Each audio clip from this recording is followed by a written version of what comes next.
overflowed of joy and fun, and Holly could not remember another Christmas holiday at Hogwarts like it. There were so many students here, most of them staying for the Yule Ball, that the usual empty halls and deserted common rooms were bursting with people. Holly woke on Christmas morning not only excited to get her presents but for the Yule Ball. She had barely slept, she was so nervous, but the idea of dancing with Ginny was an exciting one. She smiled as she saw a new, somewhat haphazardly wrapped present on the top of her pile. Holly had sent Dobby a pair of novelty Muggle socks via Hedwig last night. There was a Christmas tree in every dorm room in Gryffindor Tower, and each was decorated by the students in it. The one in Holly's dorm room was full of transfigured decorations and enchanted tinsel. "Merry Christmas," Holly Hermione said, and that set off a chorus of good wishes from and to all of the girls in the dorm room. Then they all rushed to open their presents. Holly opened Dobby's gift first, and she smiled as she saw the pair of mismatching, animated socks he'd given her. Hermione had given Holly a book on Quidditch teams, whilst Holly had given her a book on the most outrageous cheaters of the Triwizard Tournament. "Oh, I've been wanting to read this one for a while." "Thank you," Holly Hermione said.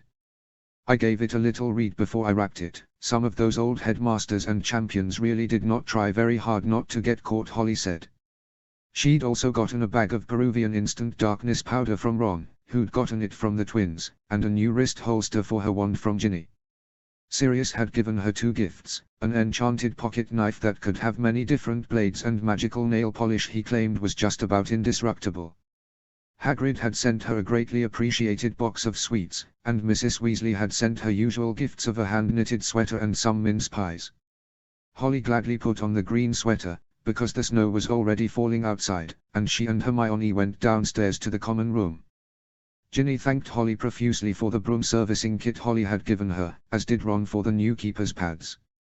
They spent most of the morning simply lounging around in the common room, enjoying their presents. That afternoon was Christmas lunch at Hogwarts on a scale Holly had never before seen. More than 100 turkeys lined the tables of the Great Hall, and there were traditional Christmas foods from France and Scandinavia much like at the feast to welcome the students from Bosbatons and Durmstrang. Holly had wanted to have another snowball fight, but the wind had started up and it was snowing too hard to really be outside, so she ended up hanging out in the common room until a few hours before the ball. She was a ball of nerves as she headed upstairs along with Hermione and Ginny, to the disbelief of Ron that anyone could take that long to get dressed. The actual act of getting into her green dress robes would not take all that long, but doing her hair, her makeup and glamour charms, that would take a while, and there was a huge line to use the girls' showers. The sound of hair-drying charms could be heard throughout the tower, and Holly used the time it took her now well past shoulder-length hair to dry to apply the enchanted nail polish Sirius had given her for Christmas. She had her hair up after that, with a little help from Lavender Brown, and then she did her makeup. Not wanting to look like a raccoon, she politely tuned Lavender's help down that time. She felt odd and silly spending so much time on her appearance, but she was startled when looked into the mirror and saw a very pretty girl there. "You look amazing," Holly Hermione said from behind her, and Holly turned to respond only to see something very odd. Hermione's voice was coming out of someone else's mouth because the girl in the pink dress robes could not be her bushy-haired friend. So do you, Hermione. How did you, your hair?" Holly said, not quite able to speak in complete sentences. "Entirely too much hair potion to ever do it again, I'm afraid. But I need to go meet my date, and I can't be seen. Lend me your cloak?" Hermione asked. Holly blinked. "Sure," Holly said, and opened up her trunk. She handed the cloak to Hermione and then wondered what that was all about. Just after Hermione left, there was a knock on the door. Holly's heart jumped as she realized who it would be. She got up and opened the door, and saw Ginny standing there. Her dress robes were second-hand, true, but someone had completely transformed them. She wasn't wearing as much makeup as even the girls in Holly's year, but there were just a few glamour charms on her face. "You look beautiful," Holly told her, and took her hand almost hesitantly. "So do you," Ginny said, and then there was a shriek of excitement from behind Holly. "That's who you're going with? I can't believe it, oh the two of you look so cute together," Lavender said, and then the rest of the girls swarmed Ginny and Holly. "I can't believe you actually did it," Ginny Parvati said, shaking her head. Let's go down, yeah. Holly said to Ginny, and they walked down into the common room holding hands. There was a commotion as they walked down together, although they were not the only couple that descended from the dorms together. It was strange to see so many people dressed up in colorful dress robes in the common room, Holly thought. I can't believe it. Are my eyes working right, George? Fred said. I think they are, Fred. Is that our devilish little sister with Holly? George said. Don't make me come over there, you two. And don't be weird to Holly. Ginny said. We'd never be weird to Holly. She's a lovely girl who you better treat right, young lady. Fred said. We're warning you, we'll be right cross if you mess around with her feelings, George followed up, waving his finger. Holly laughed and then so did Ginny and the twins. After finding out that Ron had already gone down to the entrance hall, and reasoning that Hermione was likely already there, Holly and Ginny decided to head down there. When they arrived, they saw no sign of Hermione, but Ron was easy to spot. He was standing next to Luna Lovegood, who was dressed in a bizarre set of neon blue dress robes and had a pair of dirigible plum earrings on. She and Ron were chatting to one another, and laughing a little. Ron. Luna. Ginny said. Ginny. Holly. Ron said. Holly and Luna looked at one another and tried very hard not to laugh. So that's who you were going with? I guess if you had to go with anyone, Holly's all right, Ron said. You really did have a date, Ginny said, sounding surprised. Well, I was talking to Luna about the ball, and we both thought it'd be a huge laugh if we went together. So I asked her, Ron said, and Holly smiled. She was already enjoying tonight, and she thought she'd remember it fondly, so long as she didn't trip whilst trying to dance. Chapter 59, Year 4, Chapter 25. Chapter Text. Holly's surprise at Ron's date, and his own surprise to see Holly and Ginny going to the ball together, was nothing next to their surprise when Hermione entered the hall. Holly had seen her with her sleek hair and periwinkle blue dress robes in their dorm, of course, but the candlelight of the entrance hall cast them in an even more impressive light. Ron and Ginny had never seen Hermione so dressed up, and it took Ron a moment to work out who Hermione was. She'd done something to her teeth, Holly now realized, and then she cast her gaze on who Hermione was with. She's with Viktor Krum. Ron sputtered, incredulously. Holly's eyes went wide with surprise, she had not expected Hermione to be here as a date to one of the champions. But here she was, walking into the entrance hall arm in arm with the international Quidditch star and Triwizard champion. I think Hermione might need to watch her back. Half the girls in Hogwarts were angling to go with Krum, Ginny said. I suppose he's handsome enough, but he looks a bit dull, Luna said in her sing-song voice. Champions, over here.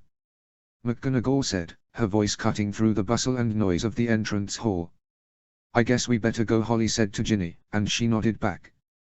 They made their way through the crowd, and Holly saw the other champions for the first time that night. Cedric was with Cho, and that didn't seem nearly so bad now. Roger Davies, a stunned-looking Ravenclaw, was Fleur's date. Good, you're all here on time.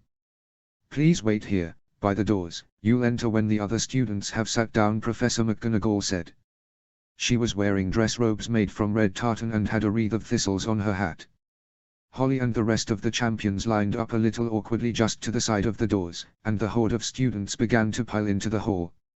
Holly felt a little out of place standing next to the radiant Fleur, but she tried not to let that bother her. Then, after all the students had entered, the champions were called forth. McGonagall had them form a line in pairs, and then they walked slowly into a very changed great hall. Gone were the long house tables, instead, there were hundreds of smaller, circular tables. Each was lit by a floating lantern, and the light from the tiny fires caused the numerous ice decorations to glitter like crystal.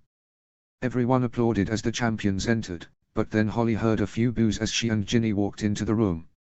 She kept her gaze locked straight ahead, and whoever had made them as quickly shushed. The champions and their dates joined the staff up at the top tables, along with Ludo Bagman and Mrs. Hull. Bagman wore eye-searingly yellow dress robes, whilst Mrs. Hull wore a set of plain black dress robes that looked rather out of fashion, as far as Holly knew anything about wizarding fashion. Holly and Ginny ended up sitting between Bagman and Cedric, and with only a brief glance Holly knew Ginny felt as out of place up here as she did. They were both much younger than anyone else at the table save Hermione, and both of them were a fair bit shorter than her. "Excellent performance in the first task, my dear. Just excellent, the way you sent that dragon flying backwards. Come with a friend, have you?" A wise bagman began, but Holly cut him off. "Ginny's not here as my friend, Mr. Bagman," Holly said. Her voice was polite, but both she and Bagman could understand the firmness that measured tone held. Right.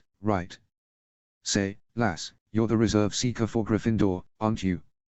"Not too surprising then," Bagman said, but seemed to think better of continuing. Instead of the usual platters piled high with food, there were instead small menus by every plate. Holly picked up hers and scanned through a list of eclectic offerings. For the main course, there was everything from roast duck to goulash, though why anyone would want to eat goulash whilst wearing expensive dress robes on a date was beyond Holly. The options for starters were even more bizarre, including wizarding dishes that Holly had never heard of. She and Ginny had great fun looking through the menus, trying not to giggle at one another. As Holly ordered her food from the house elves below, as she assumed the system worked, she was surprised to see not a goblet of pumpkin juice appear next to her food, but rather a goblet of wine. "You got wine too, huh?" Ginny whispered to Holly in a low voice. Holly supposed it made sense, the champions were all supposed to be of age. "I'm gonna try it and hope no one notices," Holly whispered back, and she tried the wine. It was both sweet and bitter, but it burned much less than the only other real alcohol she'd tried, Fire Whiskey.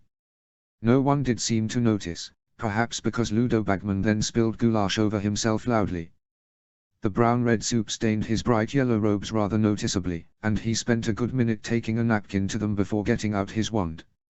"How's the wine, Holly?" Cedric said very casually, and Holly nearly spat duck all over her plate. It's not bad," Holly said, her voice a little squeaky. "Do you think Ron and Luna are having a good time?"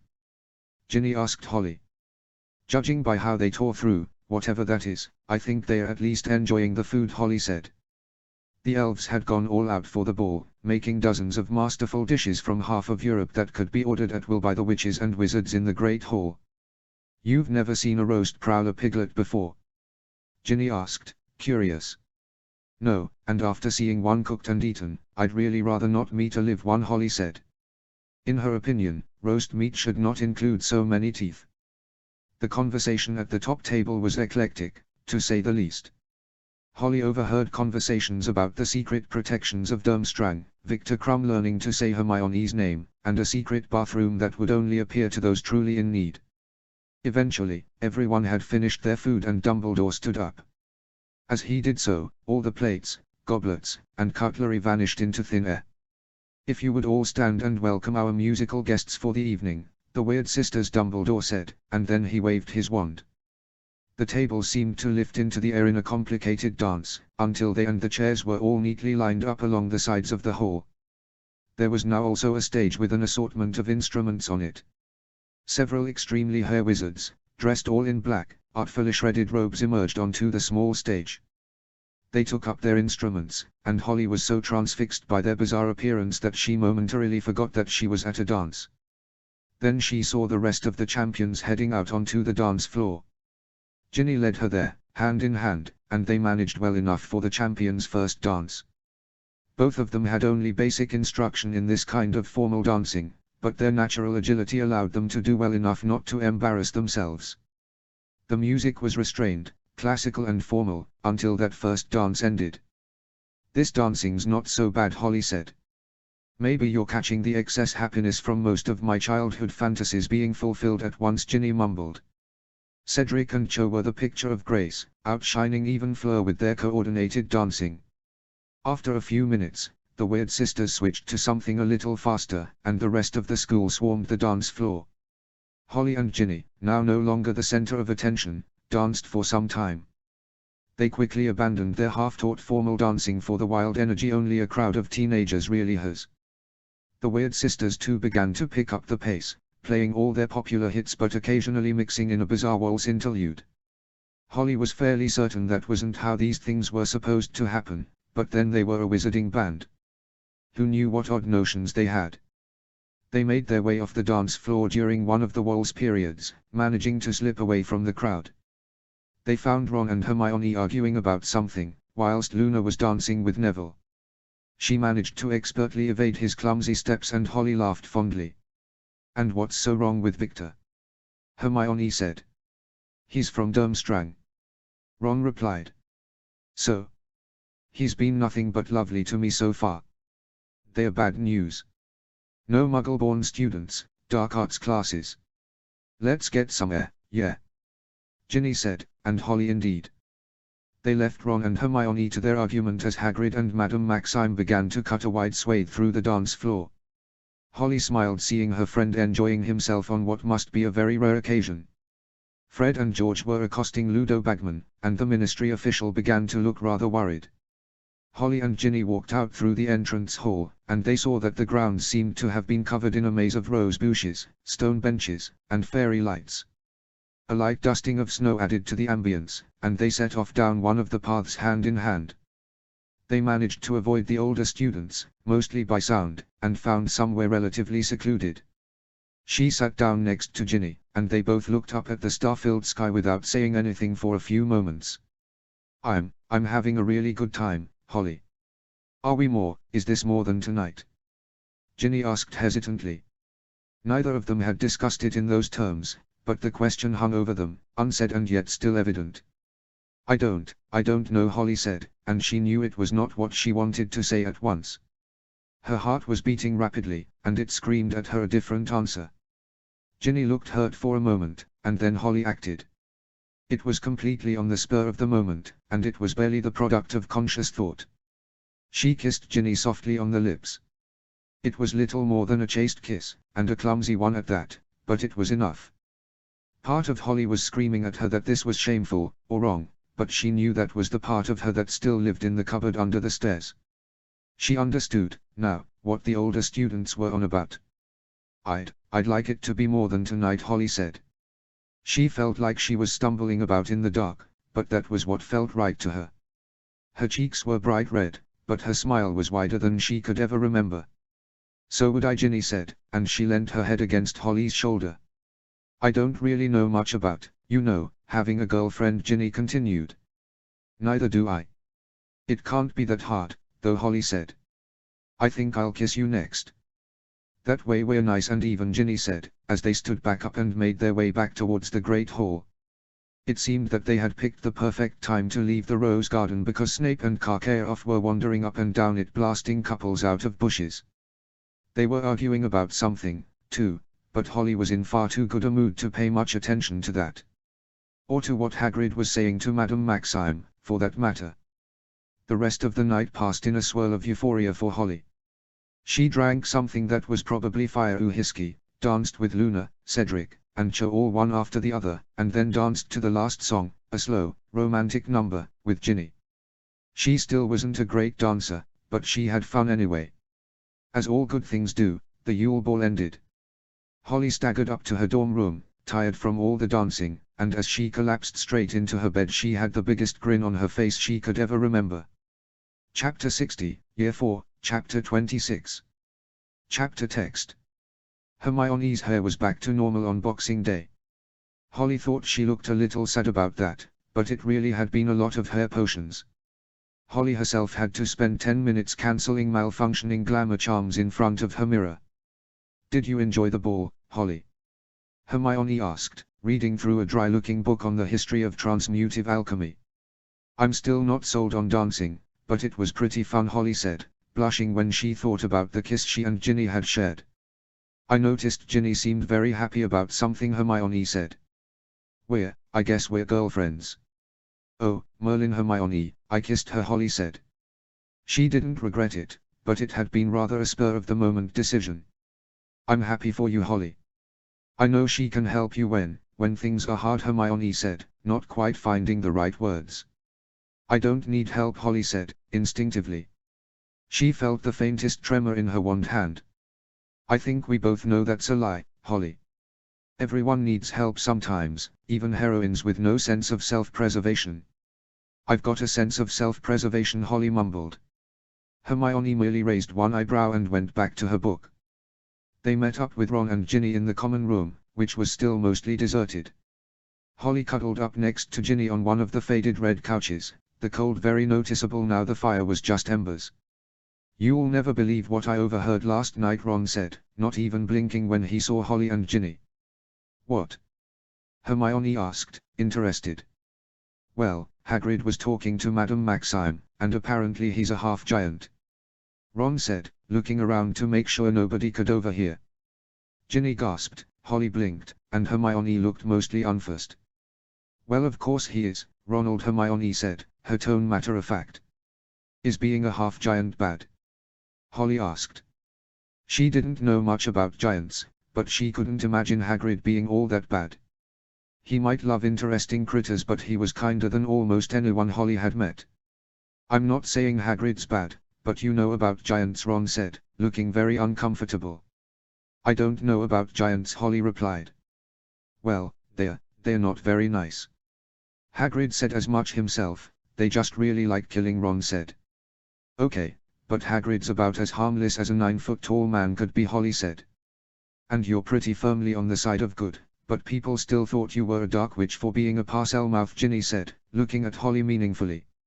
Neither of them was all too eager to use their ability to talk to snakes in public. "There aren't any giants in Britain, though. The last ones were wiped out before the Statute of Secrecy." "I wonder how Hagrid's parents met," Hermione said. The last few days of their Christmas holiday passed quickly, with everyone feeling rather spent from the Yule Ball. Quite a few Gryffindors were frantically working on the homework they'd put off in the common room, so Holly and her friends often wandered the halls and the snow-covered ground during the day. Holly and Ginny were a little more affectionate with one another, often holding hands or sitting next to one another. Holly kissed her girlfriend occasionally, which was a thought that seemed amazing to her every time she had it. Ron made faces if they kissed in front of him, despite the very tame nature of it.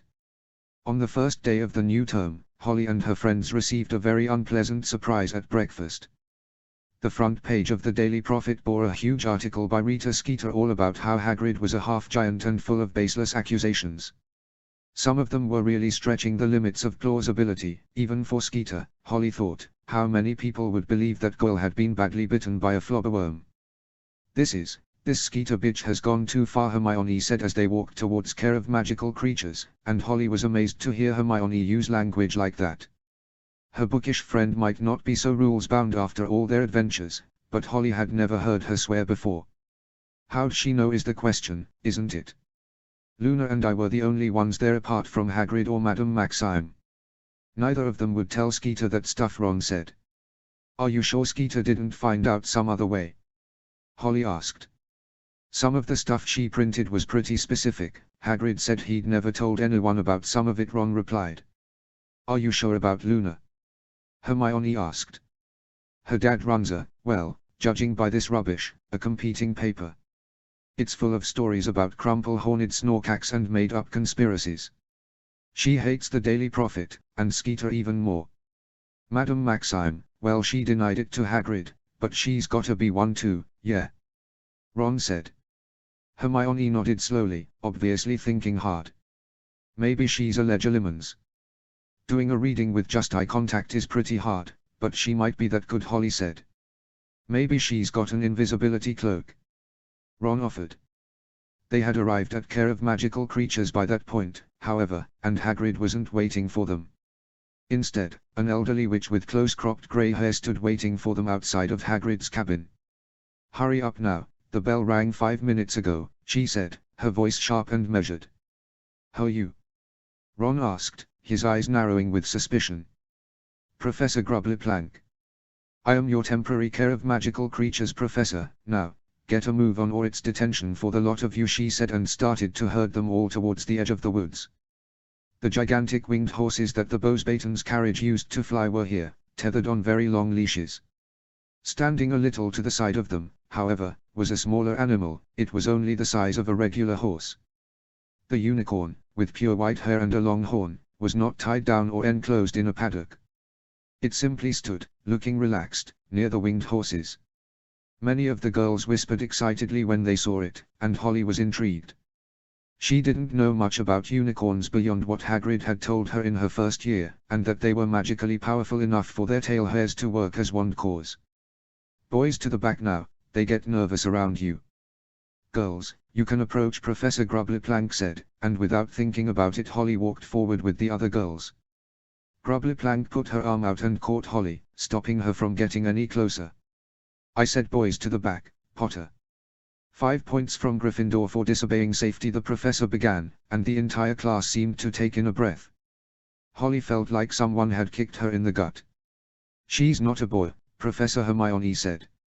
Her voice was calm but firm, and she looked the older witch right in the eye.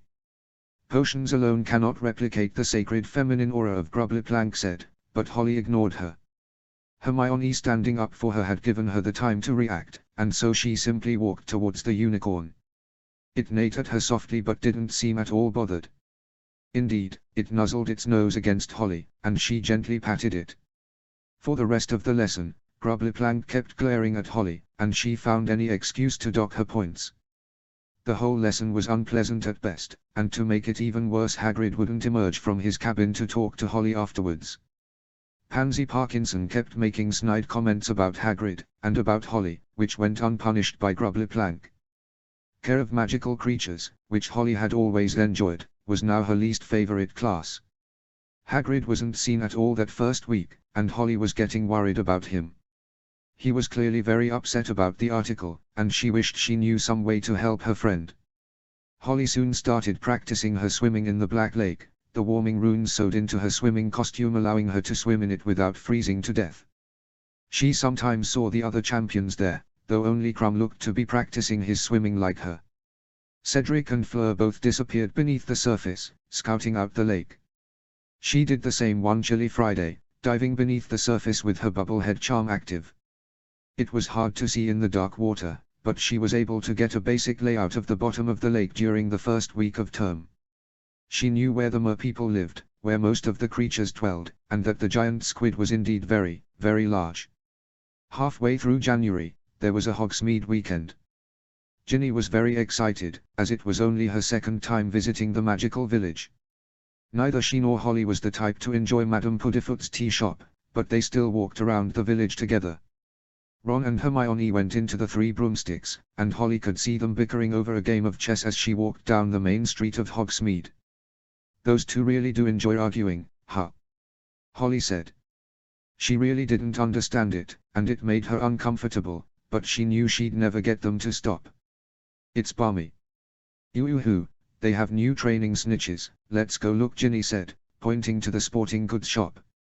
They wandered all over Hogsmeade, not doing anything all that different from a usual visit to the village on their date, save that Ginny kissed her once or twice. Holly thought that was pretty good, as far as these things went. When they returned to the Three Broomsticks to meet back up with their friends, however, they arrived to find Hermione screaming at someone. Holly's first thought was that she and Ron had gotten into a real argument, but then she realized what Hermione was saying, and who she was shouting at. You really don't care, do you? You'll hurt whoever it takes for some cheap tabloid rubbish, bad bite from a flobberworm. Did you ever have a single shred of journalistic integrity, or were you born a heartless? Shut up, you silly little girl. You're making my ears ring. Merlin, who do you think you are talking to me like that? Rita Skeeter said, coldly. Someone with half a brain. Hermione retorted, and then she turned towards the exit of the pub and dragged Ron with her. Holly and Ginny followed their friends out, eyes wide. Are you okay, Hermione? Holly asked. Do I look okay? I just screamed at a journalist. At least my parents don't read the Daily Prophet, so there's not all that much she can really do, Hermione said. I wouldn't be so sure, Hermione, Rita Skeeter's one nasty lady. We still don't know how she found out about Hagrid, remember? Ginny said. HMMPH. We'll see. And on the topic of Hagrid, he's not hiding any longer, Hermione said and started charging off towards Hagrid's hut. Holly followed her, and then a second later so did Ron and Ginny. Chapter 61, Year 4, Chapter 27. Chapter text. Hagrid. I know you're in there, open up. Hermione shouted as she pounded on his door. Holly, Ginny, and Ron rushed to catch up to her, and they arrived just in time to see the door to Hagrid's hut swing open. About Hermione began but cut herself off with a high-pitched squeak when she realized that it was Albus Dumbledore, not Hagrid, who was standing in the doorway. "Good afternoon, Miss Granger. Perhaps you and your friends should come inside," Dumbledore said, standing aside to let them in. Holly walked into Hagrid's hut, and the first thing she noticed was a strong smell of fire whiskey. "Hi, Hagrid," Holly said, not really sure what to say to him. Hagrid looked up, and for a moment Holly saw happiness on his face. Then it disappeared into a sort of long-term glumness. "Lo," Hagrid said, his voice hoarse. Everything okay, Hagrid?" Holly asked, sitting down on one of the oversized chairs that littered the hut. "I'll make some tea, yeah," Ron said and headed over to boil some water. "I think that is an ample demonstration of what I have been telling you, Hagrid. These young students still seem to want to know you," Dumbledore said, placing a hand on Hagrid's huge shoulder. "It's not the students," Hagrid began, but Hermione seemed to have gathered her courage. "You can't listen to what that woman says, Hagrid. She's just completely awful and, well, come back. Please," Hermione said. "Hermione's right, Hagrid. I know how much taking care of magical creatures means to you. Don't let Rita Skeeter take it away from you, and we miss you, you know," Holly said. "Exactly the sentiments that I have been bombarded with from concerned parents who remember you from their own days at Hogwarts," Hagrid, Dumbledore said. Not all of them," Hagrid said, wiping away tears. "If you are intent on waiting for universal popularity, Hagrid, you shall be here for a very long time indeed," Dumbledore said, a little more sternly. His eyes gazed very intently at Hagrid through his half-moon spectacles. "And Professor Grubbleplank is awful. She keeps taking points off Holly because she's a prejudiced," Hermione said, and then she looked at Dumbledore and didn't finish the sentence. "Do go on, Miss Granger," Dumbledore said lightly, but Holly could recognize the tone in his voice. "Well, she's just been treating Holly really unfairly, saying she's not a real girl because of some stupid aura," Hermione said. "I'll be back at work on Monday, Headmaster." "I won't stand for that, not in my class," Hagrid said, sitting up. His face was still streaked with tears, but he looked determined. "A sentiment I share, Hagrid. I shall expect you at dinner tonight in the castle. Good afternoon to you all," Dumbledore said, standing as he did so. He walked out of the hut, and Hagrid looked at Holly, Hermione, and Ginny. Ron arrived then with the tea. "I've been right silly about this. I'm sorry you had to go through that cause of me," Holly, Hagrid said. "It's not your fault, Hagrid," Holly said. "I shouldn't have just sat around moping. My old dad would be right ashamed of me, he would. Never shown you lot a picture of him, have I?" Hagrid said, and he stood up. He got out an old, faded, wizarding photograph. Hagrid, clearly very young but still about 7 feet tall, towered over a short wizard. Holly could see the resemblance, though, the eyes, she thought. "He had that taken just after I got into Hogwarts. He was so happy, though I might not be able to on account of my mum. Died in my 2nd year. Dumbledore was the only one who stood up for me after he died. Got me the job as gamekeeper, let me teach. Great man, Dumbledore, gives people second chances. Lets anyone who can do magic come to Hogwarts, even if their family ain't all that respectable, or if they turn into a fuzzy little critter every month.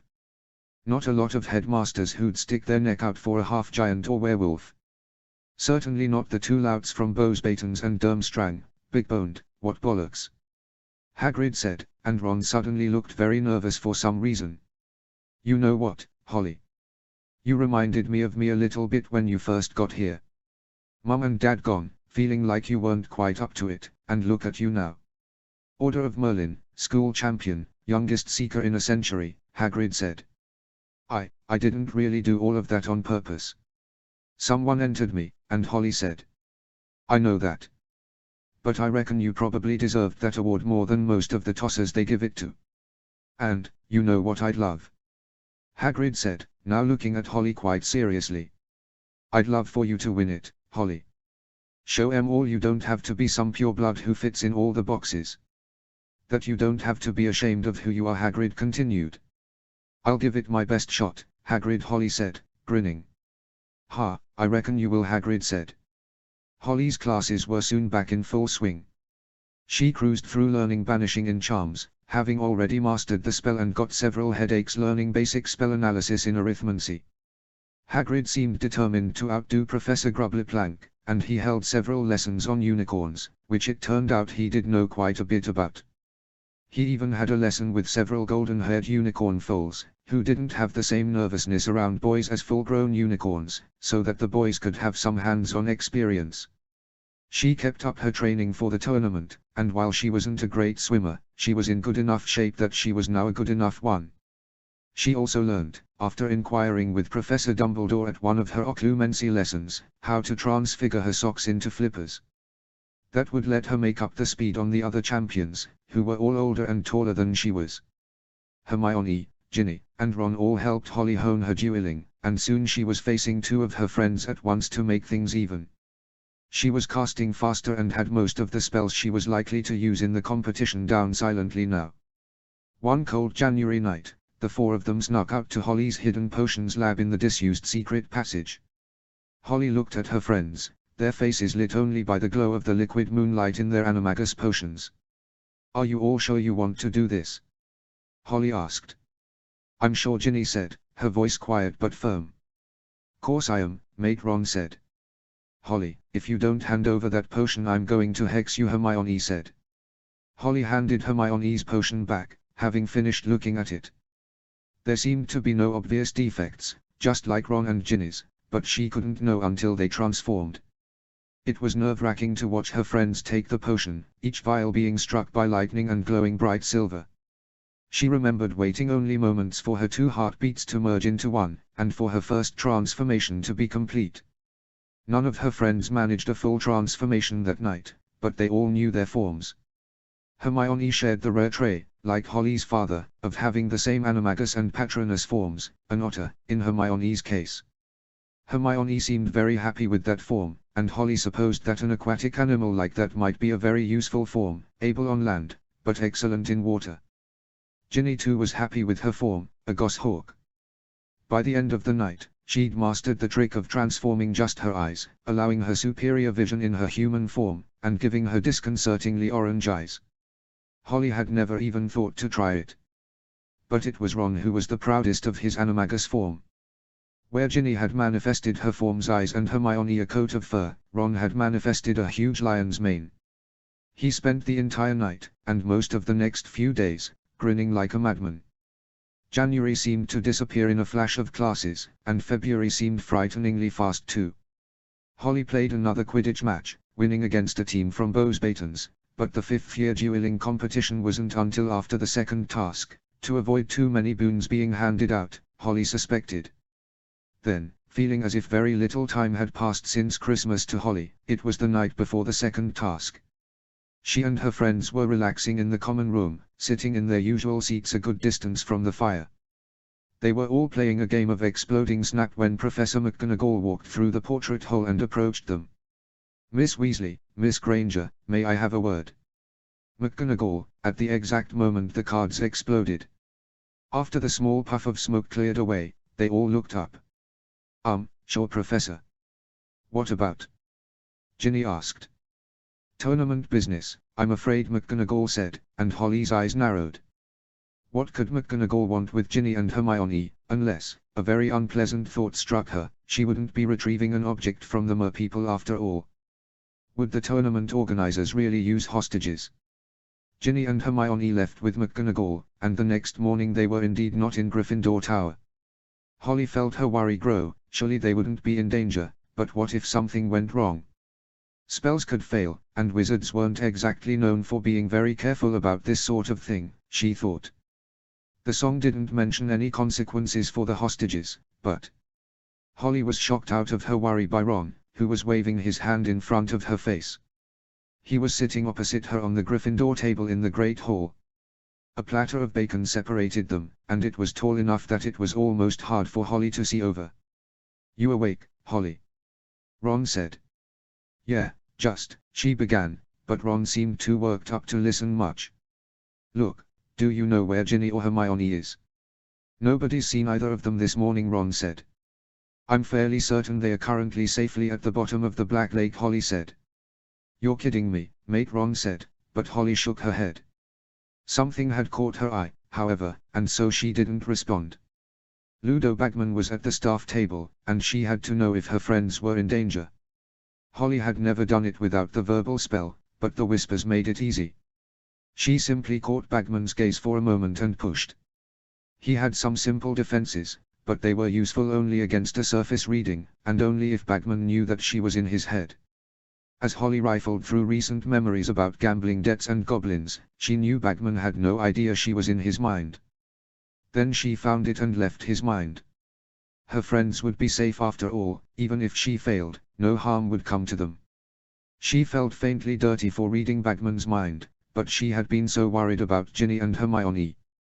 Still, that justification did very little to banish the sense of unease she felt as she walked out to the lake. A huge set of wooden stands had been constructed out on the shore of the lake, along with a wooden platform in the middle with all sorts of bronze pipes running from it. A chair similar to the one Bagman had used at the World Cup, with dozens of omninoculars and a microphone, was visible on the platform too. As she got changed into her swimming costume in the champion's tent, Holly felt confident. She knew what she had to do, the route she needed to take. Her bubblehead charm would hold long enough, and she knew how to cast spells, how to duel, underwater. She strapped her wand holster to her forearm, and the enchanted knife Sirius gave her for Christmas to her ankle, then put on a pair of old socks. As she stepped out of the changing booth, Cedric gave her socks a very odd look. Then all the champions headed out to the shore, where they'd receive their boons and the second task would begin. Chapter 62, Year 4, Chapter 28. Chapter Text. Welcome, ladies and gentlemen, to the second task of the Triwizard Tournament. Now, you may be wondering why our champions are getting ready for a swim in February. A hostage, one dear to each champion, has been taken, and they will have 1 hour to get them back from the bottom of the Black Lake. Failure to do so will have dire consequences for their chances in the third task, Bagman explained through his enchanted microphone. Holly was glad of the warming charm on her swimming costume, and for the skirt, as she stood on the rocky shore of the Black Lake. There was already a cold, howling wind blowing across the lake, and Holly knew the thick grey clouds promised rain sooner or later. People were looking at her a little oddly. Probably, she thought, because of the socks. Each champion will be scored on their speed, their use of magic, and their gallantry. Now, as to their boons, my counterpart in international magical relations is handing those out now. Congratulations to all of you who won a boon for your champion. Mrs. Hull was walking up to each champion, and handing out a few small objects. She handed Holly a wand she immediately recognized as Ginny's, a wrist holster for it, and a small stoppered vial full of pitch-black powder. What's the powder? Holly asked. Peruvian instant darkness powder. Works just as well underwater as above it, Mrs. Hull said, sounding for once interested and animated. Cool, Holly said, then she went back to listening to Bagman. Now, I'm sure you're all wondering if there's going to be much to watch. After all, we can't exactly see beneath the water. Never fear, Professor Dumbledore has very kindly helped us set up a number of omnicular pipes to allow me to keep track of all the action, and I'll be narrating it for you. Champions, you may begin on my countdown. 3, 2, 1, begin. Bagman said, and Holly immediately went to work. She quickly transfigured her socks into flippers, and then cast a verbal bubblehead charm. It seemed like Fleur and Cedric were thinking along the same lines, as both of them had cast the bubblehead charm, but Crumb had chosen a different tactic. He'd done a partial self-transfiguration into a shark. And Potter's displayed impressive mastery of the bubblehead charm for her age, but what's with the shoes? Some kind of muggle device. Bagman said, but that was all Holly heard before she waddled into the water. Walking in the long flippers was awkward, but when she started to swim she knew she'd had the right idea. Cedric and Fleur had both been faster than her to enter the water, but when Holly dived beneath the waves she sped past both of them. Of course, she was pretty fast in general. Holly's vision was fairly limited in the dark, murky water, but she'd scouted out the general route to the merpeople's village before the task. She dived down eager to get away from the other champions, as, after all, there were no rules against stopping another champion from reducing their hostage. She swam just above the tangled forest of dark weeds, tiny silver fish swimming past her in every direction, and headed for the merpeople's village. She had her wand in her hand, ready for trouble, because surely the task wouldn't be as simple as swimming to the village and back again. Something grabbed at her leg, and Holly twisted around in the water. A Grindylow, a sort of small, horned, water demon, was grasping at her ankle, and Holly could see several more of them swimming towards her. She slashed her wand at the creature, and it was blasted backwards by a jet of red light. Her stunning spell had taken care of one, but dozens were now swimming towards her. She waved her wand in a circle around her and conjured a whip of superheated water. Bubbles flew away from it angrily, and she lashed the horde of water demons with it. They cried out in pain, Bubbles escaping from their fanged maws, and swam away from her. Holly used their distraction to swim far enough away that they wouldn't be able to follow her. Holly could see the Merpopple's village now, the shapes of their stone buildings emerging from the murk. There were a half-dozen elaborate stone buildings, Roman in their design, all constructed in a circle. At the center was a large tower that seemed to glow softly from windows at its top floor. It was a huge construction, even bigger than the large buildings surrounding it. There was one last patch of plants before it, and Holly planned to swim a little over it. She had no need to fight off Grindylows once more. A flash of silver beneath the dark plants, and then another. Her eyes narrowed, and Holly thought about what Ginny had done. She concentrated and transformed only her eyes into that of a messenger raven's. Fleur was being mobbed by Grindylows, and she'd lost her grip on her wand.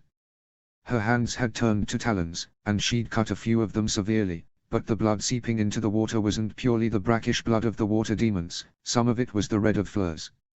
Holly knew that the most strategic thing to do was to leave Fleur and continue on, but the Bosbaton's champion looked like she was in real trouble. Holly turned and slashed her wand at the Grindylows. Jets of red light struck them, blasting them backwards and caving in more than a few chests. Against a creature so small, a stunning spell like Holly's could deal serious physical damage. Fleur looked up, and Holly swam closer. She whipped hot water and the remaining Grindylows, and they turned to run. She summoned Fleur's wand and then swam towards her. Holly touched the bubble from her bubblehead charm to Fleur's and handed back her wand. "Are you all right, Fleur?" Holly asked. "Thanks to you, never have I been so scared, not even the dragon," Fleur said, shaking her head. She sounded panicked, but her wounds were only minor. "Do you need help with?" Holly began, but Fleur shook her head. She was already healing her wounds and fixing her swimming costume. "Go on, Holly. I'll give you a little head start," Fleur said, smiling at her. Holly blushed, and she realized that she was very close to a very pretty girl. Deciding that retreat was the wisest option, she nodded and swam off towards the tower. She let her eyes fade back to their natural human green, and shook her head. She needed to keep her mind on the task, not very pretty half-Veela girls winking at her. "Halt, champion!" Holly heard a musical voice say, and she looked down to see a merman floating towards her. He looked nothing like the image Muggles imagined. He had greyish, scaled skin and wild green hair. His eyes seemed to glow a soft yellow, and his mouth was full of sharp teeth the same color. "Once you enter the tower, there can be no retreat. If you wish to forfeit, do so now," the merman said. I understand," Holly said. Her words couldn't travel outside of her bubblehead charm, however, so she nodded as well. The merman swam aside, and Holly saw that there were dozens of them, all watching her approach the large stone tower in the center of their village. There was only one door, and it seemed to crumble to dust as Holly approached. She lit her wand and swam cautiously inside. The second she crossed the doorway, it began to reform, only now behind her, there was nothing but smooth dark stone. Her wand provided the only light as she swam down the stone corridor, which twisted and turned half a dozen ways that couldn't have ever fit into the slim tower Holly had seen without magic. Around the next bend, she came to another door. This one didn't crumble to dust when she approached, and as she tried the handle she realized it was securely locked with no obvious mechanism. Her unlocking charm had no effect, and Holly was no magical lockpick. That had always been Hermione. So Holly swam back and leveled her wand at the door. An explosive curse wouldn't work underwater, and she didn't want to set off a blast in such a confined space. She recalled Dumbledore's lesson on magic and water and put all the power she could into moving the water. The door was blasted off its hinges by the sheer force of the water crashing against it, and Holly swam deeper into the tower. Finally, she was in the core of the tower, and she could see light coming from up above. It seemed like there was a chamber that the water didn't reach, and Holly began to swim upwards. Then the merpeople emerged from little tunnels in the side of the core, carrying huge weighted nets. Holly knew she didn't want to fight them and risk hurting them, so she grabbed the vial of darkness powder and smashed it against the wall. It spread with alarming speed, and the merpeople gave off confused cries as Holly swam up through the darkness and left them behind. She emerged onto a set of stone steps. She pulled herself out of the water, and into what looked like a pocket of air. A little cluster of runs, glowing a soft blue, blew fresh air towards her. The room itself was a wide, circular one. It was made from the same black stone as the tower, but there were a number of couches and armchairs scattered across it. Sitting in them were 3 hostages. Ginny, who smiled broadly when she saw Holly, a young girl who looked very much like Fleur, and Hermione. Ginny. Hermione. Holly called out, as she awkwardly walked over to them in her flippers. She dismissed her bubblehead charm and enjoyed the fresher air for a moment. Holly. Ginny said, leaping up from her chair. She ran across the room towards Holly but jerkily stopped short. A manacle was attached to her left ankle, with a chain leading to the center of the room. Holly walked the rest of the way and kissed her girlfriend. "I was so worried when you weren't at breakfast," Holly said. "We've been down here the whole time. The merpeople even served us breakfast," Ginny said. "How was it?" Holly asked, suddenly curious. "Wet," Ginny said, and Holly laughed. "Do you have a key for that, or?" Holly asked. "Nope. I figure that's part of the challenge," Ginny said. "Did you see Victor, Holly?" Hermione asked. "Don't panic if a half-shark guy comes in here, that's him," Holly said as she examined the lock on the manacle. Thinking that T was probably charmed to resist an unlocking charm, she got the knife Sirius had given her for Christmas out. She pressed the blade into the lock on the manacle, and it almost seemed to flow into the lock. With only a little effort, the lock clicked open. "I guess Sirius did know what he was doing when he got you that for Christmas," Ginny said. "Here's your wand, by the way," Holly said and handed hers to Ginny. "Cho didn't get her wand," Ginny said, sounding pleased. "I think that was your boon," Holly said. Ginny had won the 3rd-year dueling competition, granting Holly a boon in the second task, and if Ginny getting her wand was the boon, then it wasn't over. There was another spiral staircase leading up into what looked like a pool of water, only upside down. Holly could see dim shapes moving beyond, more merpeople with their nets, she thought. "Ginny, get your shield charm ready and hold on when we go up, okay?" Holly asked. She cast the bubblehead charm again, once on her and once on Ginny. All right," Ginny said, and they ascended the spiral staircase slowly. Holly found climbing it in her flippers difficult. "Ready?" Holly asked, holding out her hand to Ginny. She took it, and held on tightly. They climbed into the lake, and Ginny cast her shield charm not a moment too soon. The nets were sent bouncing off, giving Holly enough time to complete her spell. She spoke a few words Dumbledore had taught her, and then she thrust her wand upwards. Water rushed around her, and as she held on to Ginny's hand for dear life they rocketed upwards at great speed.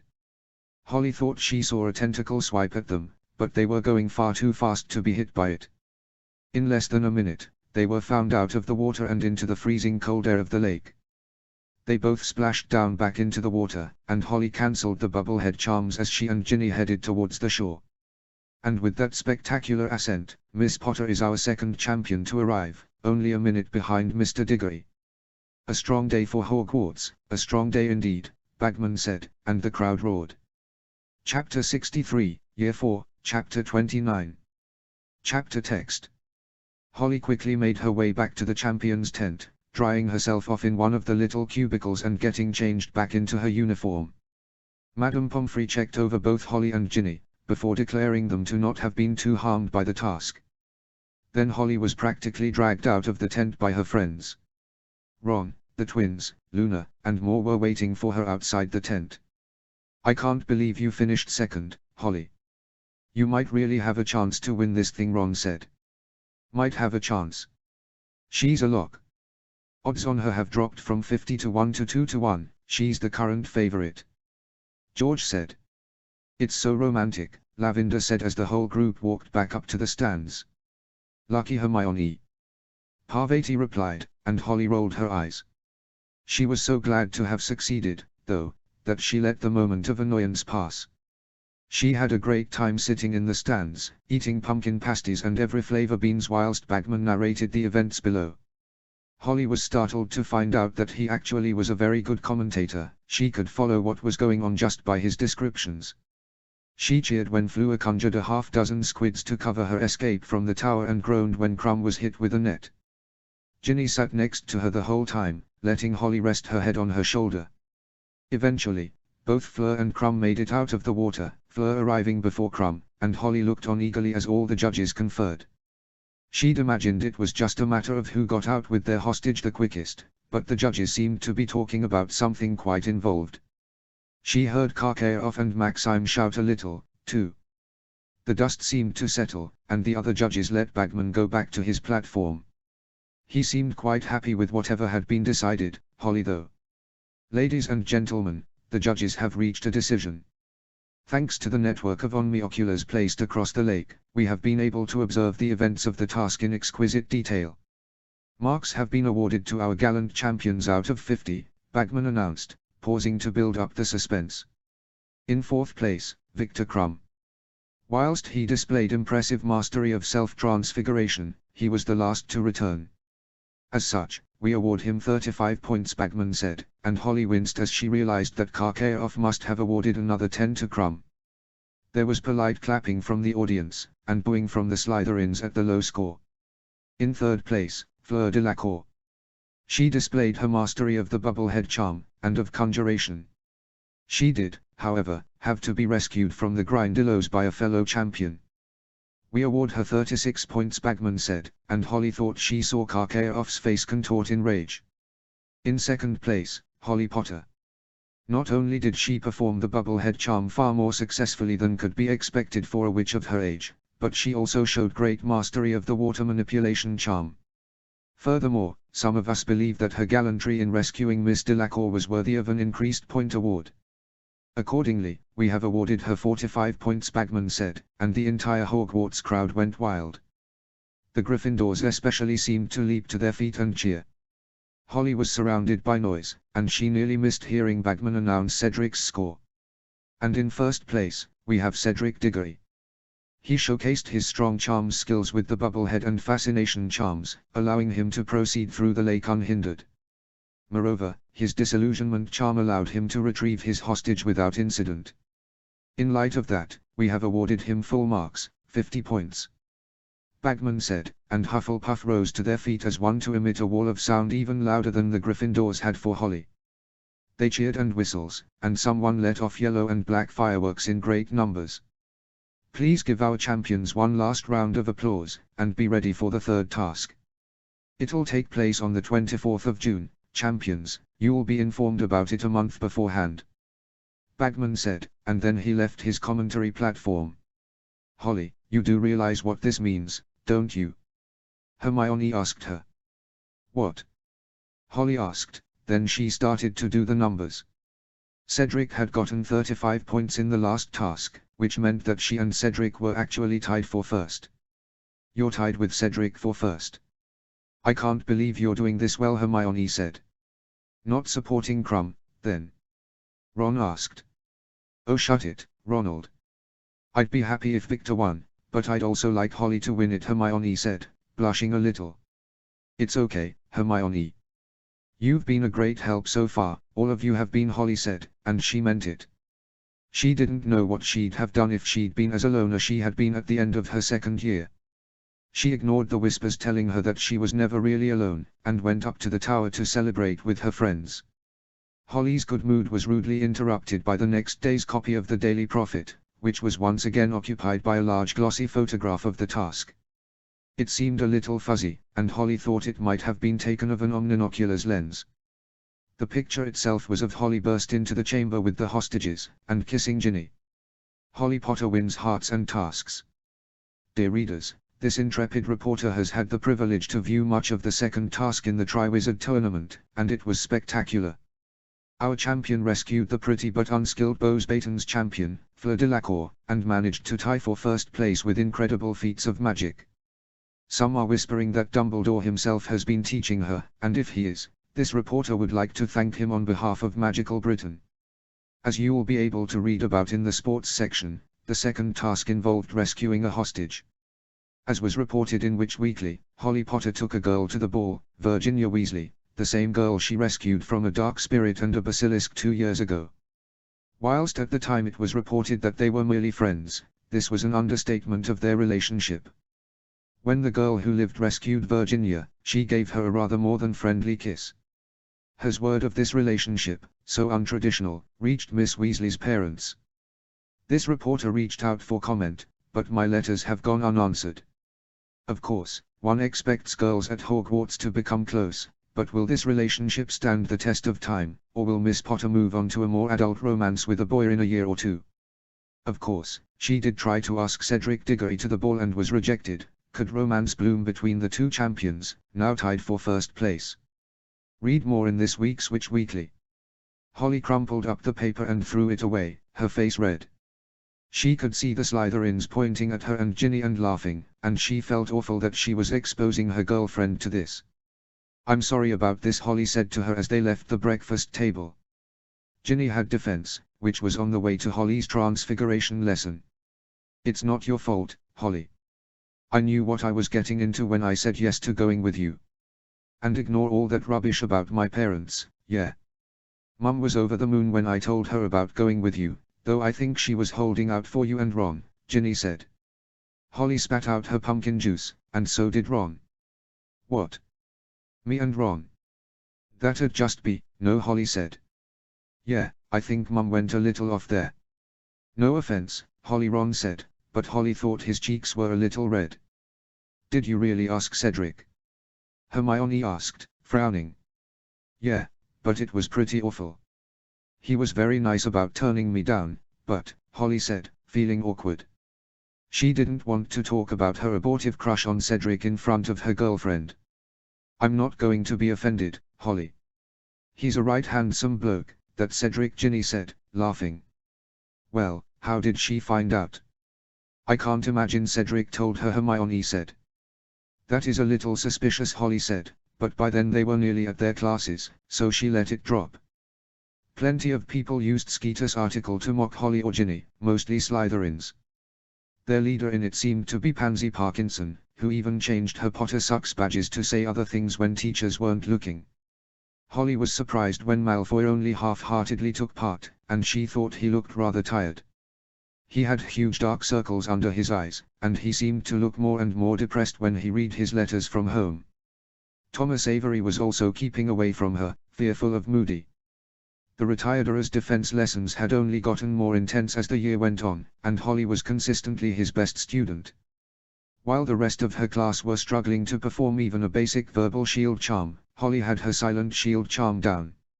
Moody often asked her to help demonstrate a spell or technique, and Holly found herself enjoying the lessons even when they focused on something she already knew. Helping her classmates learn even basic spells taught her a lot about them, too. Holly had quite the weekend on a day in March, competing in the 5th-year dueling competition and playing Ravenclaw right afterwards. Angelina Johnson looked rather nervous, but she promised that even if she was knocked out, at least Ginny would still be able to play on her Firebolt. She had already improved her skills quite a bit from where they had been after the 4th-year competition, and Holly found the 5th-year competition no harder than the 4th-year one, easier, even. None of the foreign students were as good as Emmeline, and she quickly and efficiently worked her way through a parade of OWL students to emerge the winner of the 5th-year competition. Cho Chang, who Holly thought might be quite good at it, didn't compete. Ginny did have to take her place against Ravenclaw. Holly was rather worn out by all the dueling, but she managed a quick victory thanks to matching Cho in skill and having a much better broom. Holly cheered especially loudly from the stands as her girlfriend caught the snitch in barely 15 minutes. Near the end of March, Dumbledore summoned Holly for another lesson. She arrived and saw that Dumbledore had put his pensieve on his desk, and had an armchair conjured for her in front of it. "Hello, Professor." "What are we doing tonight?" Holly asked. "It's good to see you, Holly. Tonight, we shall be examining a memory, firstly one of mine, but perhaps others if we have the time. I am still putting this collection together, but as you have advanced in your occlumency far enough to defend your mind against any subtle attack, I thought it prudent to share these with you," Dumbledore said. "What are the memories about, Professor?" Holly asked. They had to be secret, for Dumbledore to mention her occlumency, but she was at a loss as to what they could be. Secrets from the First War with Voldemort or some grand feat of magic Dumbledore had witnessed. They are about a young man, one you are unfortunately familiar with. It is my hope that, by examining his past, we may find the information useful to us now. I speak, of course, about Tom Riddle. Are you ready, Holly?" Dumbledore asked, and Holly nodded. They both leant forwards, and Holly felt herself falling into the memory. Chapter 64, Year 4, Chapter 30. Chapter Text. Holly staggered backwards, her mind racing. Tom Riddle had been frightening even as a young child, and Holly knew now what Dumbledore must have seen when he first saw her. Their resemblance was uncanny. Oh, there were slight differences, but when she came to Hogwarts they could easily have been mistaken for brothers. "That was my first meeting with Tom Riddle. I did not, perhaps, handle it as well as I would now have liked to. I thought him troubled, perhaps, but not possessed of the kind of malice I am now sure he was born with," Dumbledore said. "Born with, sir? You think he was what, born evil?" Holly asked. The idea gnawed at her, as she remembered Quirrell screaming as she pressed her hands into his face. Evil? No, I think Tom Riddle was born with a sickness of the mind, a total lack of empathy. He might very well have prospered under careful, deliberate care, but he grew up in destitution and abuse. Of course, there are many who grow up in such dark places who do not delight in the suffering of others. So we may call Riddle evil today, but I do not think that fate was inevitable," Dumbledore said, and Holly could hear the pain in his words. It struck her then how old he was, the weary lines in his face and then the wispiness of his white hair. What was all that about his mum and dad? "He told me, well, the memory of him, at least, told me that it was his dad who was a Muggle," Holly said. "Indeed, Tom Riddle Sr. was an affluent Muggle who lived in the village of Little Hangleton. Mayrup Gaunt, Tom's mother, also lived there. She was a pure-blooded witch, although chronic inbreeding and deprivation had weakened her powers considerably. She retained enough power to control the handsome Tom Riddle, however," Dumbledore said. "Control?" Holly asked. "I am unsure what method she used exactly, but I suspect a mixture of the Imperious Curse and a strong love potion," Dumbledore said, and Holly's eyes widened. "She forced him to." "Merlin, that's sick," Holly said. "That was how such things were done, in Mayrup's experience. It is not an excuse for such behavior, but she grew up in a much darker place than Will's orphanage. But the sad story of the Gaunts requires memories I do not yet have possession of, so we will leave it there for tonight," Dumbledore said. "Am I allowed to?" Holly began, and Dumbledore nodded. "This, you may talk to your friends about. The other memories are of a more secret nature, but Tom is well aware that I remember our first meeting," Dumbledore said, a twinkle in his eye. Holly left his office after that, unsure what to think. She had known that Voldemort had to have been a child once, and yet she had been utterly unprepared to see him as she had. To see the cold cruelty in a child's eyes, and to hear of the tortures he had inflicted upon the other orphans. "Wouldn't you have liked to make Dudley afraid?" the Whispers asked her. "Made him flinch from you, instead of Harry hunting? Made him flinch sooner?" Holly ignored them, taking flight as a raven across the grounds. They were always quieter when she was in her animagus form, and she took great joy in flying across the grounds as the last slivers of twilight turned them into a breathtaking mass of long shadows and orange light.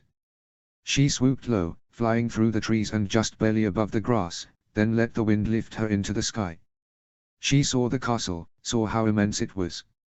It felt so empty, often. Cold halls and disused classrooms as real a reminder of Voldemort's war as Holly's scar.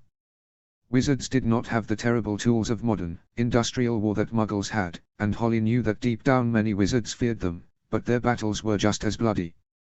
They merely fought them in hidden homes and secret places instead of muddy battlefields. Being a raven, she thought, was no safety from melancholy. She flew back towards Gryffindor Tower and found a safe place to transform. Then she joined her friends by the fire and was glad of the warmth it offered. "Everything all right?" Ginny asked her, quietly. "Not really," Holly said, leaning against Ginny's shoulder. Her girlfriend was ever so slightly taller than her, now. "Dumbledore showed me when he first met Tom," Holly continued, trusting Ginny to get what she was talking about. "What was he like as a kid?" Ginny asked. "Not all that different from the memory in the diary. I'm not sure what I expected, but something about seeing that look in a little 10-year-old's eyes," Holly said, trailing off. She sat there, leaning against Ginny and looking into the flickering flames, for quite some time. Ron and Hermione had an argument, Ginny played with Holly's hair, and the twins let off a firework at one point. Holly just sat there, feeling drained but not wanting to go to bed. She knew what was waiting for her when she went to sleep. Holly slipped out of the common room after everyone else had gone to bed and the fire had died down. Her cloak on, she walked through the empty stone corridors of the castle without making so much as a single sound. After years of sneaking around Hogwarts, and a life avoiding the Dursleys, Holly was very quiet on her feet. The sound of someone crying broke the silence of the night, and Holly drew her wand. She moved closer, cautious and worried. A classroom door had been left ajar, and she crept through it. To her surprise, the person crying was none other than Draco Malfoy. His eyes were red and puffy, and he looked just as tired and worn out as he had ever since Christmas. Pansy Parkinson was sitting next to him, a hand on his back, and Holly was shocked to see what must have been a look of genuine concern on Parkinson's face. She hadn't thought the pug-nosed girl capable of it. I can't go back there," Pansy Draco said, looking very small suddenly. "It can't be that bad, Draco. I know your father's been a bit harder this year, but your mum," Pansy said, but Draco interrupted her. "It's her too. Something about them's changed, Pansy. They keep talking about transferring me to Durmstrang, or even to one of the American schools." "They're afraid," Draco said. "Afraid of what?" "It's not like our families have anything to fear from the Dark Lord," Pansy said. "I don't know. They keep talking to that house elf, whispering when they think I can't hear them," Draco said. Holly was being very, very quiet as she listened in on Draco and Pansy's conversation. "It's probably just boring stuff, Draco. Or maybe they've been contacted. Either way, there's not much you can really do about it, is there? I've been thinking about running away. I have enough money at hand that I could get out of Europe before they noticed," Draco said, and Holly's eyes went wide. What on earth could frighten Malfoy that badly? "Don't be stupid, Draco.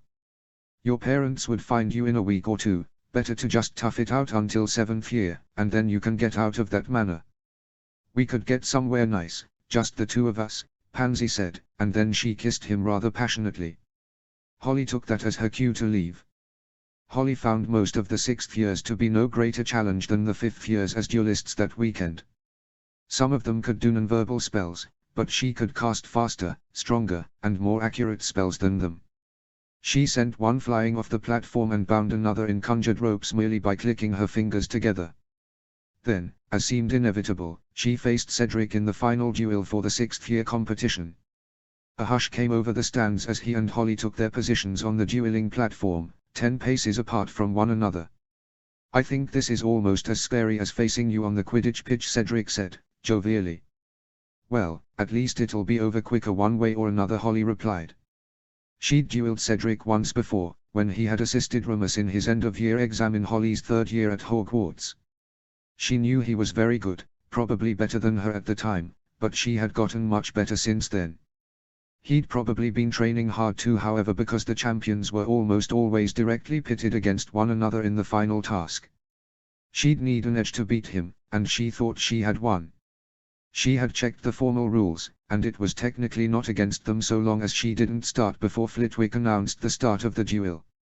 Cedric, she knew from a very careful probe yesterday, had no obvious knowledge of occlumency. "And we have 2 champions facing off for the first time.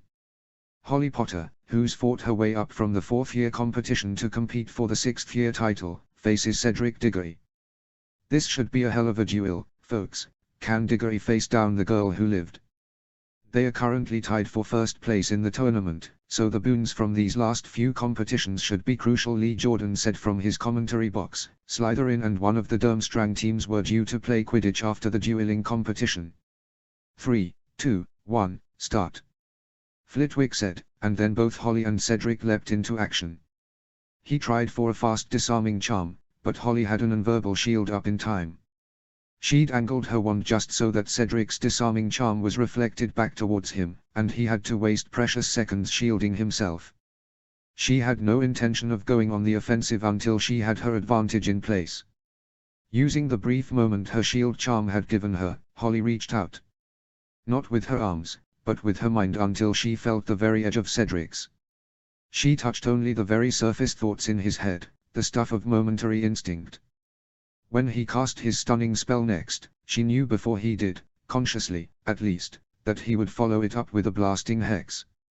Holly was able to nimbly step aside from almost all of Cedric's spells, not needing to take the time to shield herself unless she absolutely couldn't dodge. She could start moving before Cedric even knew what spell he'd be casting next at anything beyond an instinctual level. It was much like what she'd been able to do by reading Emmeline's pre-practiced spell patterns, but with every spell Cedric cast. Without having to shield herself, Holly went on a barrage of offensive spells. She sent stunning spells, disarming charms, blasting hexes, and bodybind curses flying towards Cedric as fast she could cast. He could defend himself against them, but her spell had such power behind them, even the simple dueling spells like her stunning and disarming spells, that his shield charms began to crack ominously. Then her blasting hex shattered Cedric's shield charm entirely with a sound like a sledgehammer going through glass, and it sent him flying backwards. Holly's follow-up disarming charm seemed almost insult to injury, but she had cast it before she'd seen the impact of her blasting hex. She drew her mind back into her own head and helped Cedric up. "Someday you'll need to tell me how you got that good," Holly, Cedric said as the Gryffindors in the crowd cheered. Holly saw her friends waving banners from the red and gold section of the stands. "Someday. Tell you what, if you still haven't worked it out after the tournament is over, I'll teach you," Holly said, smiling. "It's a deal," Cedric said, and he waved to the crowd to show he wasn't hurt. Chapter 65, Year 4, Chapter 31. Chapter text. "That was amazing, Holly. How did you do it? I've never seen someone just dodge every spell like that," Ron said as they walked back to the castle. It was almost like you could see what Cedric was going to cast before he cast it. "I've heard some seers can do that, you know," Ginny said, her eyes wide. "Or before he thought it," Hermione said, and from the way she looked at her, Holly knew Hermione at least had worked out how Holly had done it. "Hermione's got it right. I used Legilimency on Cedric," Holly said. "What, you read his mind?" "That's a little off, mate," Ron said. "I didn't go looking for his secrets or anything.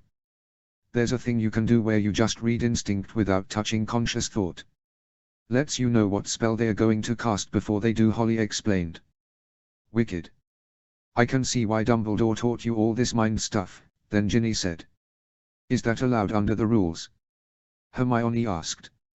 "Yeah, so long as I start after Flitwick's called start," Holly said. "Maybe I need to learn that occlumency stuff," Ron muttered, and Holly frowned as she felt the breeze blow across the grounds. Not as cold as it had been, she thought. Holly's classes were getting harder and harder as the school year hurtled towards the end, but she could only pay so much attention to them. She was by now incredibly busy with training for the tournament. She still managed to get Quidditch practice in, but only just. It was a good thing Fleur and Krum, who were in their final year of schooling, didn't need to sit their exams, Holly thought. She knew she couldn't have passed a Newt this year, let alone all of the ones she wanted to take.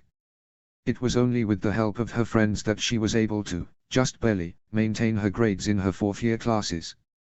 It was a great relief when she played Gryffindor's final Quidditch match of the season. Crushing Slytherin in front of the entire school was just as satisfying as she remembered it being, although she didn't think Draco had really been trying all that hard. His flying had been off for the whole match, and he seemed to be even more tired than her, judging by his reaction speed. Holly had wondered why the Quidditch season had ended before the dueling competition, but as she saw the large banners shroud the pitch from view she realized that it was needed for something else. That was almost certainly the third task, which probably made sense. Why build another stadium if you already had one, after all? She was half tempted to go take a look under her cloak, but if she'd have a month's warning anyway, cheating seemed like bad form. All the teachers were helping her and Cedric, now.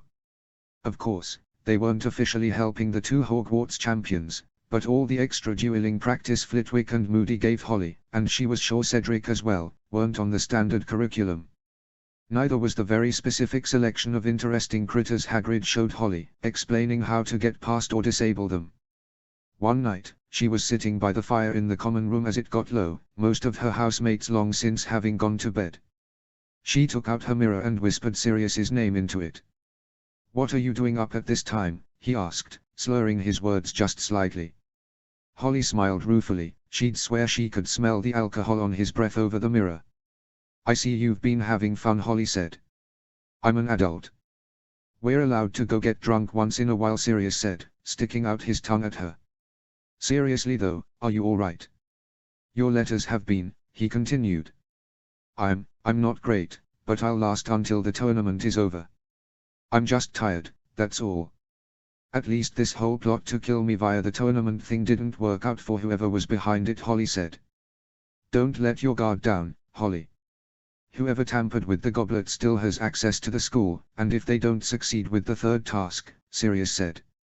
I know. Really, I've been keeping an eye on all the suspects we had with the map, but none of them ever seem to do anything suspicious.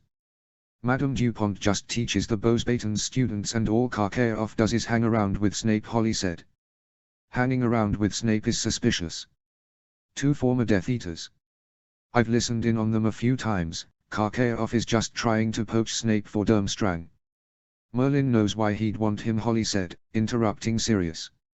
"As greasy and annoying as Snape is, he does know a thing or two about potions. He'd fit in with all the pureblood supremacists over there too," Sirius said. They talked for a little while longer, and Holly felt a little better. Her problems weren't all magically gone, but having someone like Sirius to talk to helped. She dreamed of the chamber again that night, and of the terrible fire at the World Cup. In the last week of May, Holly was told to head down to the Quidditch pitch. The third task would, finally, be revealed to the champions. She found herself standing outside the pitch, still covered by a large floating cloth drape, with the other champions. Night had already fallen, and whilst it was no longer the depth of winter, her breath still frosted in the cold climate of Hogwarts.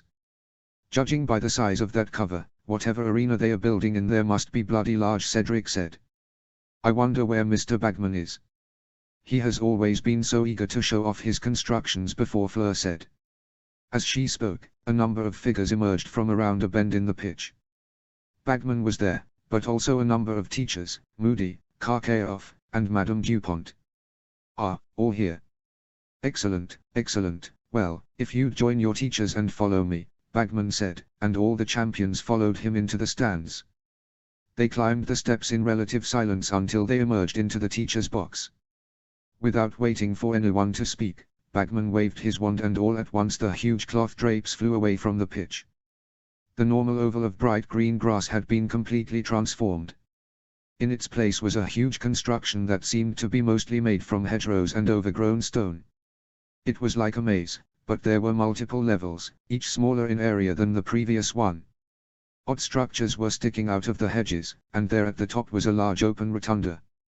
It had huge Roman columns, and at its center was a marble plinth that seemed to be at exactly the eye level of the general seating.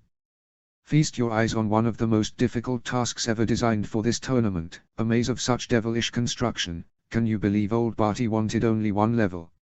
Said there wasn't a budget for anything more. Well, we've had some very helpful private donations and can give you the full experience. Monsters, traps, the maze, all of them will be as fiendish as we could make them. Well, any questions? Bagman said. I assume we have to get to the top? Holly asked. Quite right you are, my dear. That's why I asked for a representative from each school to come as well, you know. I assume the three of you can handle getting the actual cup to that top plinth there on the day. Good, Bagman said. I am sure it will be no trouble at all, Monsieur Bagman, Madame Dupont said with a smile. She was much younger than the other two teachers here, being perhaps 30, and strikingly handsome. Holly tried not to think about how good-looking the Bosbaton's defense professor was. HMPH. I doubt there is much you two could do to cheat with it, so I shall leave it to you. Victor, with Mikhailov said. Crumb followed him, and Holly thought he looked rather uncomfortable. As everyone walked back to the castle, Holly lagged a little behind Cedric and Moody. She was surprised when she saw Madame Dupont approach her, but she smiled as the French professor walked alongside her. I wanted to tell you how impressive I found your dueling, Mademoiselle Potter. Not many at your age could claim such mastery of the mind arts, Dupont said, smiling back at Holly. Oh, you noticed that? Thank you, Madame Dupont. Holly said, blushing a little. I did. Holly, may I call you Holly? I would like to ask you to think about your future employment. I myself am only a teacher at Bosbaton's part-time, you know. My real job, and certainly the one which makes me almost all my gold, is as a troubleshooter for hire, of sorts. I have a few colleagues, but such a talented witch as yourself would be more than welcome amongst us, Dupont said, and Holly blinked. She really hadn't been expecting a job offer. I'll keep that in mind, thanks, Holly said. I'm sure you will.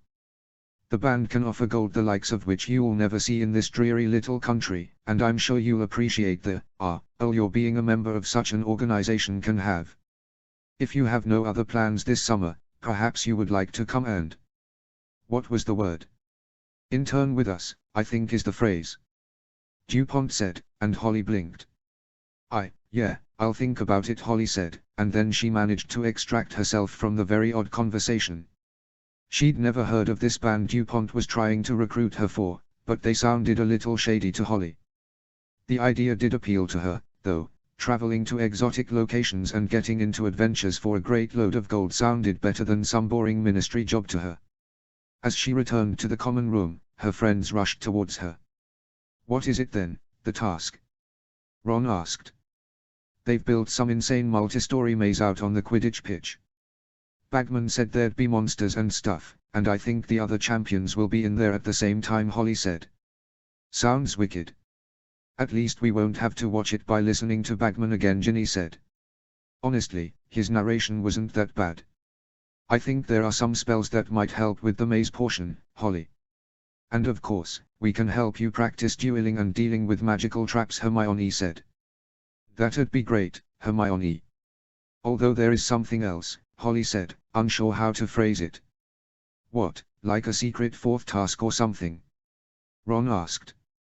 No, nothing like that. Madame Dupont, you know, one of the defense teachers from Bosbaton's who's here to teach the students at Hogwarts. She offered me a job, Holly said. What, she wants you to go teach at Bosbaton's? Ginny asked. No, apparently she works for something called the Band. Oh, I've heard of them. They sound really powerful from what I've read, but also like they didn't much care for what they were doing beyond that they got paid, Hermione said. They did sound a little shady, the way she described them, Holly said. She must have been really impressed by you this year to offer it, though. There are less than 10 known members, and they are all supposed to be really powerful witches and wizards, Hermione said. Anyway, let's get back to the tournament, yeah. Ginny said, and Holly was a little surprised to hear her girlfriend so irritated. Yeah, so here's how I think the monsters will work, Holly began, as she and her friends sat down for the first of many long planning sessions. They had a month to get Holly ready for the third task, and she was determined to win it. Chapter 66, Year 4, Chapter 32. Chapter Text. And what will I be learning tonight, Professor? Holly asked Dumbledore. He had once more asked her to his office for a practical lesson, and as usual, Holly had no idea what it would be about. Oh, a bit of this and that, Dumbledore said, smiling a little as he held out an arm. She took it, and then Holly felt the unpleasant squeezing sensation of apparition. It felt like she was the last bit of toothpaste in the tube, being squeezed out by a particularly frugal person. The sensation only lasted for the briefest of moments, however, and then she emerged onto a dark hilltop. It was covered in jagged stones, and Holly could hear waves lapping against rock somewhere nearby. They must be near the coast, and judging by the temperature they had gone all the way to England. Where are we, Professor? Holly asked. She could see some distant lights, a small town or a large village, perhaps, but there didn't seem to be much of interest on this rocky hill or nearby. Oh, just a place I remembered from a misspent youth. An irresponsible young wizard once tested out a powerful curse here and rather completely killed off much of the plant life. So, with nothing that might upset anyone if it was destroyed for quite a distance, we may practice magic here without concern, Dumbledore said, his eyes twinkling in the moonlight. Didn't you pop out of the ground fully formed with a white beard? Holly asked. She smelled something on the air, a faint scent of burnt ozone that seemed to permeate everything, the air, the rocks, the dry, crumbly soil. On the contrary, I was rather handsomely red-headed for many years. Tonight, Holly, we shall be learning about the air and the earth, about the magic inherent in the world, and how to use it to one's own advantage, Dumbledore said, withdrawing his long, odd-looking wand. Holly had never seen an Ollivander wand quite like it, and she often found herself drawn to it. Something about it seemed almost familiar to her. Like how? I thought you needed big runestones and arithmetic calculations and all that to tap a liline. Holly asked. One needs such precise and stabilizing elements to set up the Portkey network or anchor powerful wards. But if you merely wish to access that wild and uncontrolled power, then all you need is your wand, or some other suitable focus, such as an animagus potion, Dumbledore said, and Holly looked away for a moment. Oh, cool.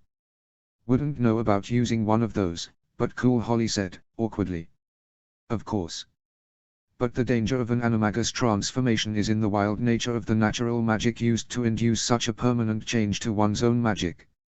So it is with all manipulation of lilines and natural magic, Dumbledore explained.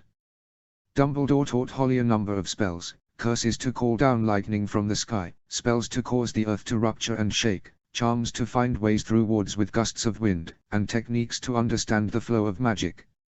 It was, much like the animagus transformation, very different from the sort of magic Holly had learned in her classes at Hogwarts. Whereas the standard wand-based magic she was familiar with used power channeled through the witch and then the wand, this sort of magic manipulated power that was already there.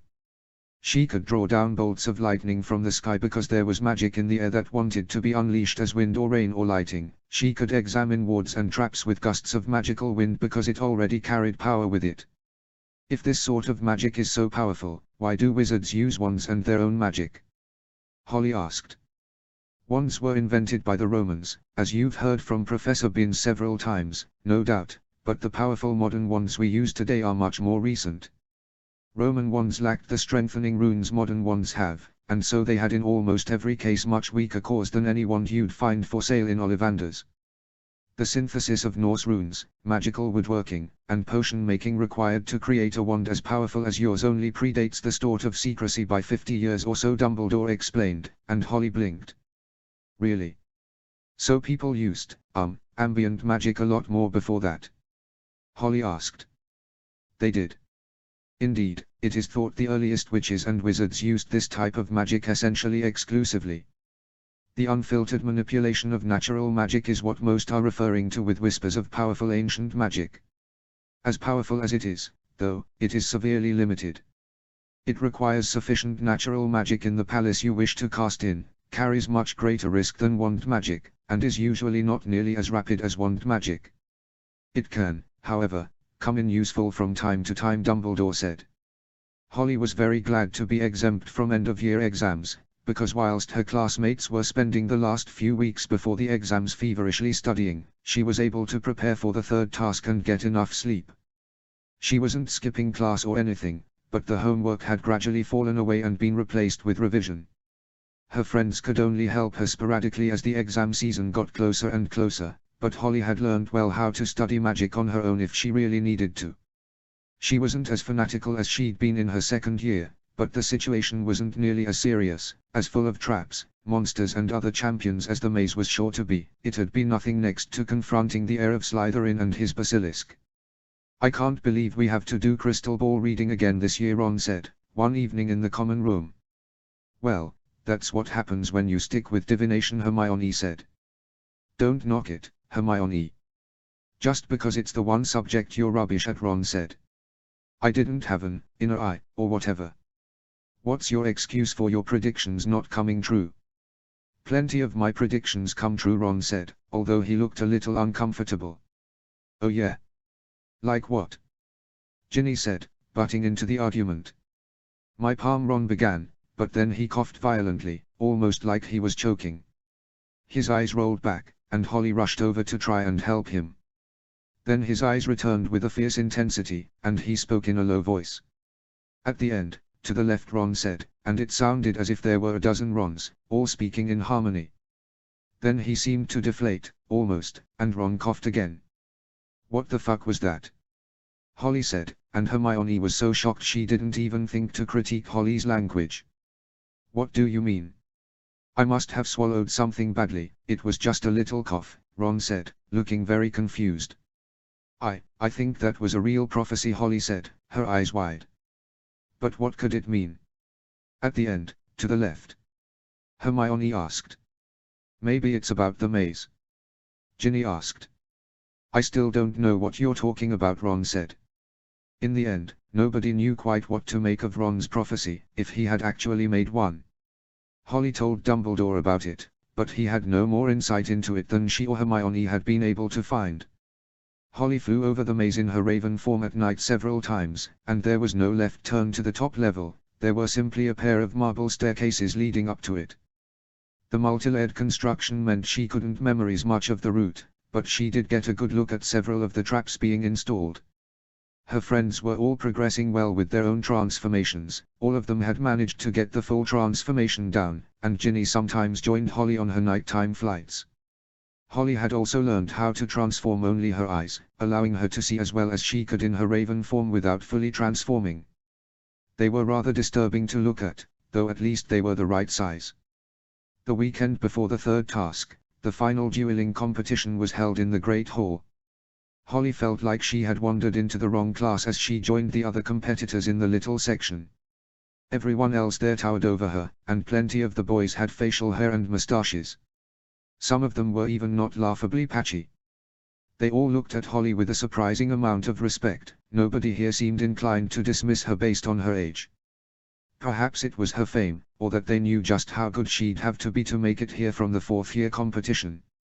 Many of the people she'd faced today had jobs lined up as Aurors or hit wizards, and several of them were already competing on the professional circuit. My coach showed me an omnicular recording of your duel with Diggory. Very impressive, especially for your age, one of the boys from Beauxbatons said to Holly. Fleur and Krum were also here, though Krum looked a little uncomfortable. Holly wasn't sure if he was as good as everyone else here, or if he'd thought he'd had to attend due to being a champion. Fleur was rumored to be very fierce, and Holly was hoping not to have to face off against her.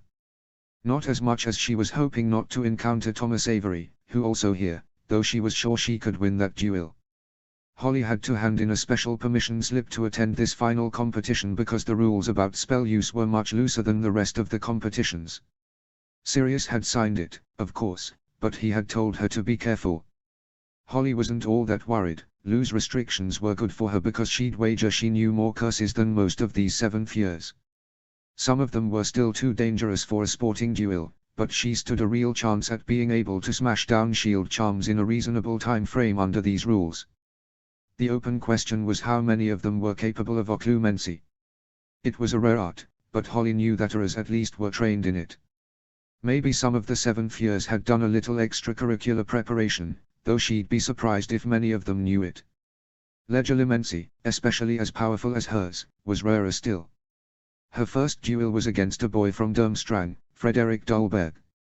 He had a thick beard and greasy hair that was pulled back and tied up with a ribbon, a common hairstyle amongst wizards, and Holly recognized his stance. A Swedish classicist, she thought. Not a common style these days, and one mostly passed down from master to apprentice. Holly cast first, her disarming spell flying forwards only moments after Flitwick called the duel to start. Frederick deflected it easily, but that was enough for Holly. She followed it up by whipping lightning across his weak, nonverbal shield.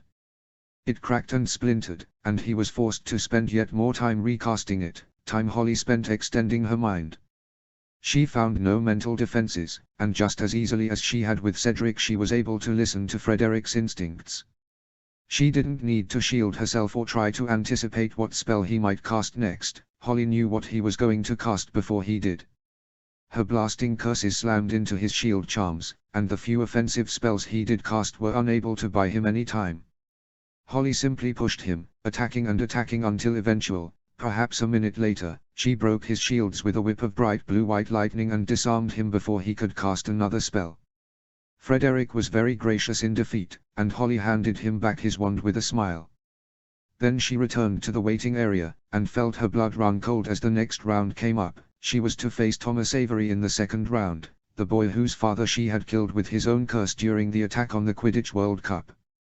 Chapter 67, Year 4, Chapter 33. Chapter Text. Holly walked back up to the platform, trying not to remember how Avery's father had screamed. How he'd died in agony, his own dark curse devouring him because had ordered it to.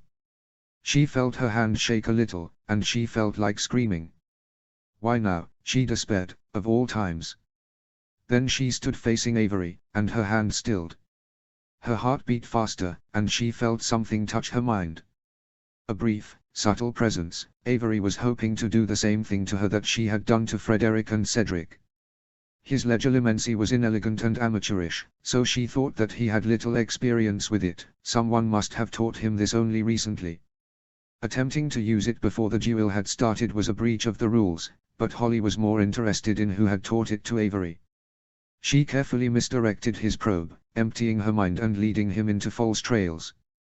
Then she followed the probe back, slipping into Avery's mind and through his mediocre occlumency. She did not restrain herself to merely his instincts, instead rifling through his memories. She dashed through hazy half-recalled study sessions, waded through tears shed for his father, and avoided anything that looked like a broom cupboard until she found it. Holly couldn't see faces, only a shadowy collection of figures. Avery knelt, his arm burning with pain, and something touched his mind. Something dark and something powerful. Something that was achingly familiar, as if Holly had known it all her life. She knew his task, and she felt sick. He was being used as a kamikaze, an assassin who could succeed because he would not try to escape. He was an angry child, grieving for the loss of a strict but much-loved father, who had been turned into a weapon aimed at her. Flitwick called for the duel to start, and Holly knew she had only one chance to save Avery from at least life in Azkaban. She fed him a false instinct, and she knew his own. She jabbed her wand forward, casting the fastest spell she knew, the disarming charm. She'd fooled Avery into thinking she was going to shield as an opening, and so he had jumped straight to the killing blow. Before he could begin the incantation, he went tumbling backwards and Holly plucked his wand out of the air. People in the stands along the sides of the hall stood and cheered at such a quick and dramatic victory, but Holly ignored them. She walked over to Avery, who seemed to have hurt his leg when he landed, and knelt down next to him. "I know what you wanted to do, Avery. It won't bring your father back, and if you're lucky you'd have been spending your days in Azkaban. Moody might just have splattered you across the platform. You get one chance, from me. You try that again, and it won't be a disarming charm," Holly whispered to him, her voice calm and measured. She did not sound angry, nor disquieted. Her hand was still. He nodded, and Holly helped him up. She looked at him and handed him back his wand.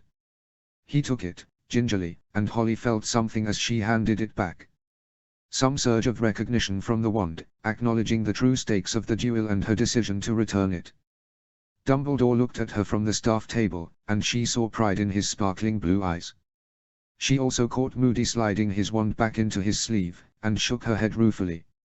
Of course there was a backup plan. Moody took Avery, clearly shaken and blank-faced, out of the hall. With Avery defeated, Holly was able to watch the other duels with far less stress. She marveled at how good some of the Seventh Years really were, and she knew that she had done something incredible just by reaching this point. She had so many advantages, teachers who'd taken time for just her, friends willing to help, but she had only half the magical education of her opponents here, and they were mostly rich purebloods with tutors to spare. She thought about what Hagrid had told her, about why he wanted her to win. She'd thought about entering the tournament at the start of the year mostly just because it sounded exciting. But now she had a reason to win it, and, she thought, when the chips were down and it really mattered, that was when she did her best. Holly didn't end up facing Krum. He was knocked out in the third round, and Holly defeated her opponent there with little trouble. As good as many of the duelists here were, only Avery had possessed even basic occlumency, and without it, there was little they could really do. It was almost impossible to defeat someone who knew what you were going to cast before you did. The last duel of the entire competition came down to Holly and Fleur, who had used her nearly supernatural speed and reflexes to outcast most of her opponents. As they took their positions, Holly narrowed her eyes. Fleur was fast, but she didn't think she was that fast. She, like Holly, was probably using some kind of magic to read her opponent's moves. Flitwick called start, and neither of them moved. They battled, yes, but not in the physical world. Their respective mental probes raced through fake pathways and cleverly disguised traps. Holly felt Fleur's allure, that supernatural desire to please her, ramp up drastically. Her occlumency protected her, as it did from Fleur's surprisingly strong legilmency. Neither of them could gain an upper hand in their battle of wills, and so almost by mutual agreement they retreated to their own minds. People in the crowd seemed to be wondering what was going on, wondering why the two champions were merely standing ready and not casting. "Your will is most admirable, Mademoiselle Potter," Fleur said. "As is your own, Fleur." "The old-fashioned way, then?" Holly asked, and she raised her wand. They cast their first spells then, and fought in the much more traditional fence of hex and shield. Blasting hexes smashes across shimmering fields of energy, stunning spells slammed into one another in midair, and Holly whipped lighting at Fleur's incredibly strong shield charms. It was a whirlwind of light and noise, exactly the kind of show the crowd was waiting for. Without access to the other's mind, both of them could dodge far fewer spells and had to instead rely on shield charms much more. Fleur's shield charms were better than Holly's, but Holly was faster and more accurate when it came to casting spells. Fleur sent flocks of conjured birds to attack Holly, but she burnt them all to a crisp with a single wave of her wand and conjured hands from the surface of the platform to try to drag Fleur down. The nimble Partvila girl evaded the grasping hands, trusted in her shield charm for a moment, and blasted the hands apart with a blasting hex. Holly tried using bright flashes of light and loud sounds to disguise her attacks, but Fleur would simply retreat behind her shields, and with the spells at her disposal for this duel Holly couldn't break them fast enough. Then, it happened. Holly's shield broke, and Fleur moved quickly to take advantage of it. Holly had the briefest moment to decide what to do, and she did not cast another shield. That way only left a grinding battle of attrition she was unsure she'd win. Instead, even as Fleur moved through the motions of a stunning spell, so did Holly. They both cast at almost the exact same time, and Holly threw herself to the side. She woke up on the floor of the platform and heard Flitwick awaken someone else. She got to her feet, unsteadily, and looked around. Fleur was also picking herself up off the floor, and Holly's mind raced at the implications. Had she lost? Had she won? She didn't know. "Well, I have never seen anything like it, a draw by a double knockout. Miss Delacour, Miss Potter, do either of you demand a continuation?" Flitwick asked, and Holly half recalled the rules on draws. She looked at Fleur, and they both shook their heads. "I'm happy to leave it at a draw," Professor Holly said. "As am I. We shall let the third task determine the victor, no?" Fleur said, and Holly nodded. They shook hands, and Holly was very surprised when Fleur hugged her. "That was amazing, Holly," Ginny said, and Holly took her girlfriend's hand in her own as they walked out onto the grounds with their friends to enjoy the sun a little. It really was a rare beautiful day, blue skies, a pleasant temperature and an even more pleasant breeze. Holly spent the time everyone else was taking exams getting ready for the third task, and catching up on some much-needed rest. She kept up her flights over the maze at night, and she saw new creatures being delivered and traps being installed. Some of Hagrid's blast-ended scroots were visible from the air, and there were surely more threats that were covered by the upper levels of the maze. She didn't see Avery again, after the duel. He was absent from dinner that night, and when she checked the Mordor's map, he was in Dumbledore's office. He stepped into the fireplace and didn't come back. On the morning of the third task, Holly ate her breakfast with surprising energy. Whatever happened, after today the tournament would be over. She wanted to win, more than she had ever thought possible back when she'd been entered, but she felt calm as she finished the last of her bacon. She saw McGonagall walking towards her out of the corner of her eye, and turned to face the professor.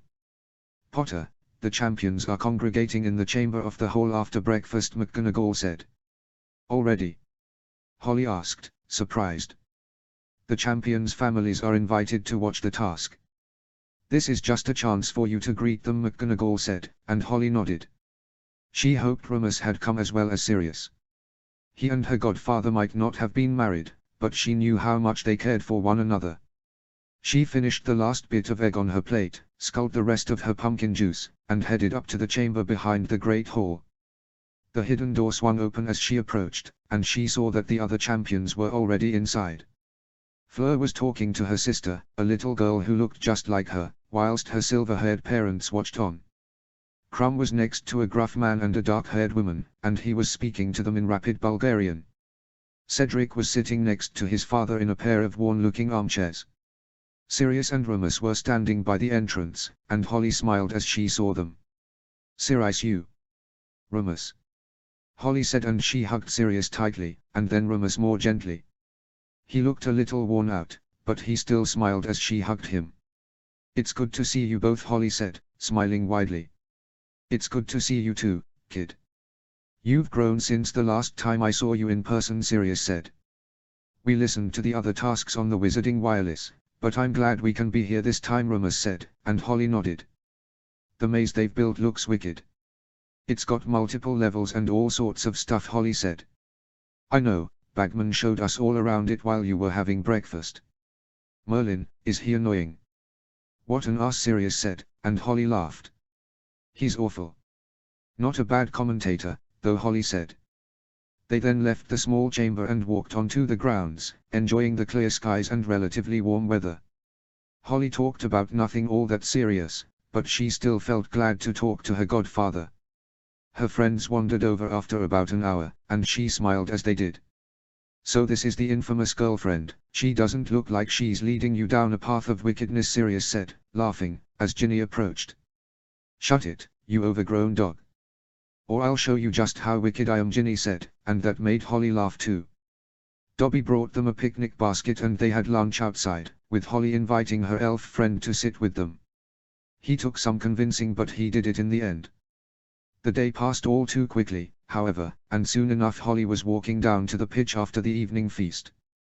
The path was lined with burning torches, and the champions were walking down before the rest of the school. It gave the procession an eerie affair, and Holly could swear she'd seen Sirius in his dog form watching from the forest's edges, but he was standing right next to her, the whole time. Sirius and Remus wished her luck, and then Holly was alone with the other champions in front of the maze whilst the stands above them filled with people. The third task was about to begin. Chapter 68, Year 4, Chapter 34. Chapter Text.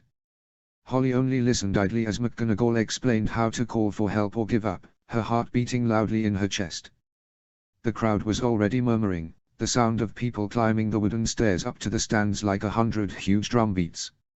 She could tell the other champions were just as nervous as her, and they were all looking at the same thing, the distant blue glow of the Triwizard Cup from its palace atop the pyramidal maze. "Ladies and gentlemen, it is my great pleasure to welcome you to the third and final task of the Triwizard Tournament. Now, a reminder of the current standings: Miss Potter and Mr. Diggory of Hogwarts are tied at 85 points each. Miss Delacour of Beauxbatons is at 76 points, and then Mr. Krum of Durmstrang at 75 points. A very close set of scores.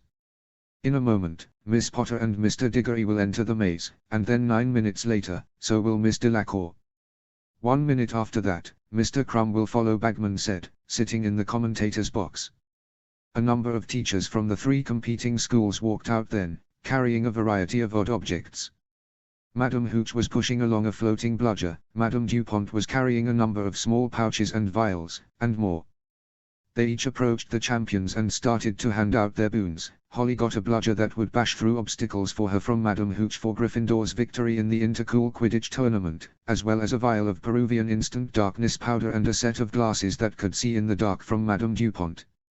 Fleur was also given a pair of the glasses, though Holly noticed her own pair were actually also prescription glasses, and, more importantly, the right prescription. "And the boons have been handed out?" You've all aided your champions this year, and they'll be going into the task with the fruits of your efforts. Miss Potter, Mr. Diggory, to the entrance, Bagman said, and Holly walked up to the entrance of the maze. It was lit only by the moon, and the distant fires lighting the stands. Holly put the glasses she'd won in the dueling competition on, and marveled at how well she could see. She could have got much the same effect with her partial animagus transformation, but it was good not to have to do that in front of the entire school. If she had been a registered animagus, the whole task would have been over fairly quickly, although someone would probably have added defenses against birds, she thought. Cedric walked next to her, and they stood at the entrance to the maze. The hedgerows were thick and dark, and Holly could see that it soon split into two paths, one to the right, and one to the left. Which one do you want, Holly? Right or left? Cedric asked her. Left, Holly said, remembering her overflights of the maze. Cedric's eyes narrowed a little, but he nodded. And, start! Bagman shouted, just as a set of magical fireworks went off. They exploded loudly and showered the entire stadium in multicolored sparks, but the noise was soon drowned out by the roar of the crowd. Holly rushed forward, drawing her wand as she did so, and saw Cedric rush down the right path. She turned to the left and remembered what she'd seen of the way deeper into the maze from her overflight. She knew about the first section, before the next level cut off the view from above, and luckily where the entrance to the next level was, or one of the entrances, at any rate. Her bludger floated alongside her, and it bashed apart the first obstacle, a gate formed from thick wooden branches, all tangled together. She met few other obstacles after that, her planned route taking her away from most of the creatures and traps that she could see from the air. As she dashed under the next level for the first time, however, she saw something drift out of the shadows towards her. A cloaked figure, floating in the air, approached. She could see its dead, icy hands, smell the stench of rotting meat and seawater. She felt the cold seep into her, and for a moment she thought Bagman had been insane enough to put a Dementor in the maze. Expecto Patronum! Holly roared, a silver doe charging forth from her wand and sending the boggart flying backwards. Regaining her senses, Holly quickly charmed it into a man wearing a very unconvincing Dementor costume and grey face paint. The boggart fled into the hedges, chased away by Holly's laughter. She advanced into the shadowy depths below the next level, moving rapidly. She heard the fireworks signaling Fluus entrance, and then crumbs a minute later. She needed to move fast if she wanted to reach the cup first. She had to pay attention to where she was going, however, there were often roots sticking out or imperfections in the grass beneath her feet. Holly found a way up soon after Crumb entered the maze, a spiral staircase made out of weathered, vine-covered stone. An odd mist seemed to surround its base, and Holly could feel the magic in it even from some distance. She whispered a few quiet words and conjured forth a soft wind. It took on different colors and sounds as it encountered magic, and Holly didn't like what it showed her of the mist's magic, but she also knew that no one could see her right now. She transformed into her raven form and landed just above the mist. Holly made sure to transform back into herself before she emerged from the staircase and was in sight of the crowd again, and she advanced cautiously up to the next level. Here the walls of the maze were made from that same weathered stone instead of hedges, and she saw something new had been added since her last flight. A huge minotaur, seemingly made from moving marble and carrying a huge club, stood guard over the way forward. Holly recognized the enchantments from her first year, though this time it lacked the chess theme. It advanced towards her, hefting its club, and Holly grinned. Bombarda Maxima, she shouted, her curse blasting the stone monster apart in a tremendous explosion. It was like a dozen cannons all firing at once, and much of the walls behind it had bits of marble deeply embedded into them. Holly could hear the crowd cheer at that, and she gave a jaunty little bow to them before rushing deeper into the maze. Holly thought that this level seemed to be themed after ancient Greece, not just in the appearance of the maze itself but also the traps and creatures encountered. She had to dispel a hex that slowly covered her with stone, shield herself from a fire-breathing statue of a chimera, and this time she found the stairs guarded by a rather large, and rather familiar, three-headed dog. Fluffy growled at her with each of his 3 heads, but Holly knew enough magic now to conjure a fiddle and have it play itself a simple tune. She smiled at the Cerberus as it slept and carefully climbed up to the 3rd level of the maze. This second-last level looked distinctly ancient Egyptian to Holly, though she had no idea if the hieroglyphs were real writing or just there for aesthetic value. The walls were made from sand-colored stone, and the floor was packed sand. She had to navigate a number of mechanical traps and break a curse on a magically locked door to proceed. It was a fairly simple curse, as they went, but it was still NEWT-level arithmancy. Luckily curses like that were one of the many things Holly had covertly studied with the aid of her cloak. She guided the magical currents into a pattern that wouldn't harm her and then tried to unlock the door by magic. After perhaps a minute of that, Holly stood back and used a reductor curse to turn the door to dust. It seemed to hang in the air, and Holly could see it reforming before her eyes, so she leapt through it before it got too far. She heard spellfire up ahead, so Holly cast a disillusionment charm on herself and hoped the loud noises would muffle her footsteps.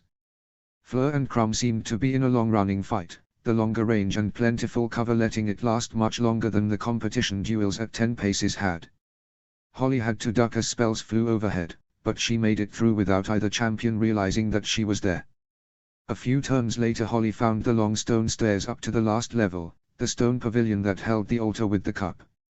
Standing guard over the stairs was a sphinx, a magical creature with the head of a woman and the body of a winged lion. "Greetings, young champion. You stand at the edge of victory, merely climb these steps and you shall walk into eternal glory. All you must do, is answer my riddle correctly. Fail to do so, and I attack. If your heart has deserted you, you may return the way you came," the Sphinx said, her voice deep and hoarse. "I'll take the riddle," Holly said. Then she heard it, someone ascending the steps on the other side of the stone pavilion rather loudly.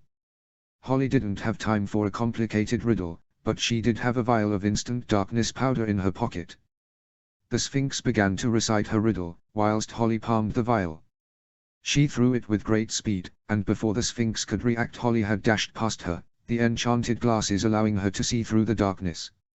She heard a very angry roar behind her as she ran up the long stone steps, but she blasted a section behind her into dust with a reductor curse and kept sprinting to the top. Holly was rather fast on her feet, and she arrived at the top of the steps to the stone pavilion at the exact same time as Cedric. They stared at one another, wands in their hands, and slowly advanced towards each other. The cup lit the open-sided pavilion with soft blue light, and Holly felt her heart beat faster and faster. "Well, damn," Cedric said after a moment. "I figure you're probably the better duelist, and we're about as fast as one another. Want to toss a coin for it?" Cedric continued, and Holly laughed despite the tension. Then she heard a huge wing beating behind her. She turned for just an instant, and she saw a very angry Sphinx land at the top of the steps. Holly and Cedric both dashed for the cup at the same time, Holly only just avoiding the Sphinx's grasping claw. Cedric was right about how fast she was, Holly thought as they neared the cup. She might have been a little faster, but having to dodge the Sphinx's swipe had slowed her down just enough to even things out. She lunged for the cup just as Cedric did, and without a Muggle high-speed camera, there was no way to tell which of them had grasped it first. As Holly's hand gripped the handle on the cup's side, she felt a familiar sensation, a sharp tug on her navel. She and Cedric were sent whirling away through a confusing tunnel of warping space and multicolored light until they landed still clutching the cup face down in the dirt. Holly stood, brushing herself off, and she looked around. She and Cedric appeared to have been transported to a graveyard of some kind, full of old headstones and grandiose statues. Unlike the fine night back at Hogwarts, there was a bitterly cold wind blowing through the graveyard and rolling clouds that promised a storm nearly overhead. "Where do you think we are? Is this some kind of secret last stage to the amaze, you reckon?" Cedric asked. Holly felt a sudden pain in her scar, hot and searing and familiar. She shook her head, trying to think despite the pain. "No, I think something's up," Holly whispered, gritting her teeth against the pain. A figure stepped out from behind an elaborate statue of death, the shadow of the Reaper's scythe visible across her cloak. The woman lowered her hood, and Holly was shocked to see Madame Dupont's golden eyes staring at her. She heard movement behind them and then more from the tree line at the edge of the graveyard. "So nice of you to bring a date, Holly," a man said from behind her, and Holly whirled to look. She didn't recognize the handsome man who spoke, but something about his dark hair and cold eyes seemed familiar. She saw more cloaked figures, only barely visible in the shadows of the tree line. "Do rid us of the spare," Barty Dupont said, and Holly's eyes went wide. Chapter 69, Year 4, Chapter 35. Chapter Text. Holly's scar burst into even fiercer pain, and it was all she could do to remain standing. Her wand felt heavy in her hand like it was made from lead. Her vision clouded, and she thought of the oddest thing. In the haze of pain that clouded her thoughts, her mind wandered back to Ron's prophecy. Before Barty could finish his spell, Holly dragged Cedric down and to the left. The bolt of screaming green light passed overhead and blew apart a gravestone. Holly couldn't get back up, but Cedric stood up and fought. Bolts of light and explosions whizzed around her, but all she could see was that Cedric was still fighting. Only a few moments passed, but they felt like an eternity to Holly. Then the pain faded, becoming the familiar ache she had grown so used to. Holly stood, slowly, as Cedric and Barty duelled. The other figures, as well as DuPont, all seemed transfixed with the duel. Perhaps, Holly thought, they believed that she'd fallen unconscious. Her wand felt warm in her hand, a burning heat that seemed as though it would char her skin, yet felt almost comforting. Holly heard faint strains of Phoenix song. She turned and struck at Barty, whipping crackling lightning at him with enough force to shatter his shield charm like a car through a window.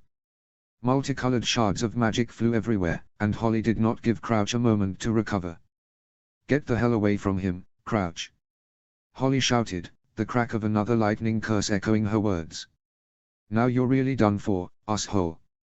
Cedric shouted as Holly pelted Barty with blasting curses. "Some half-blood freak who's read a few dark books could never compare to me. The Dark Lord himself taught me the darkest arts, boy." Barty replied, his smile manic and his eyes cold. He conjured cursed black flames, but as he shaped them into snakes he was forced to destroy them, for Holly turned each of them against their conjurer, and wove dark curses also in the tongue of serpents. Cedric seemed surprised at the spells Holly was using, but he was holding his own.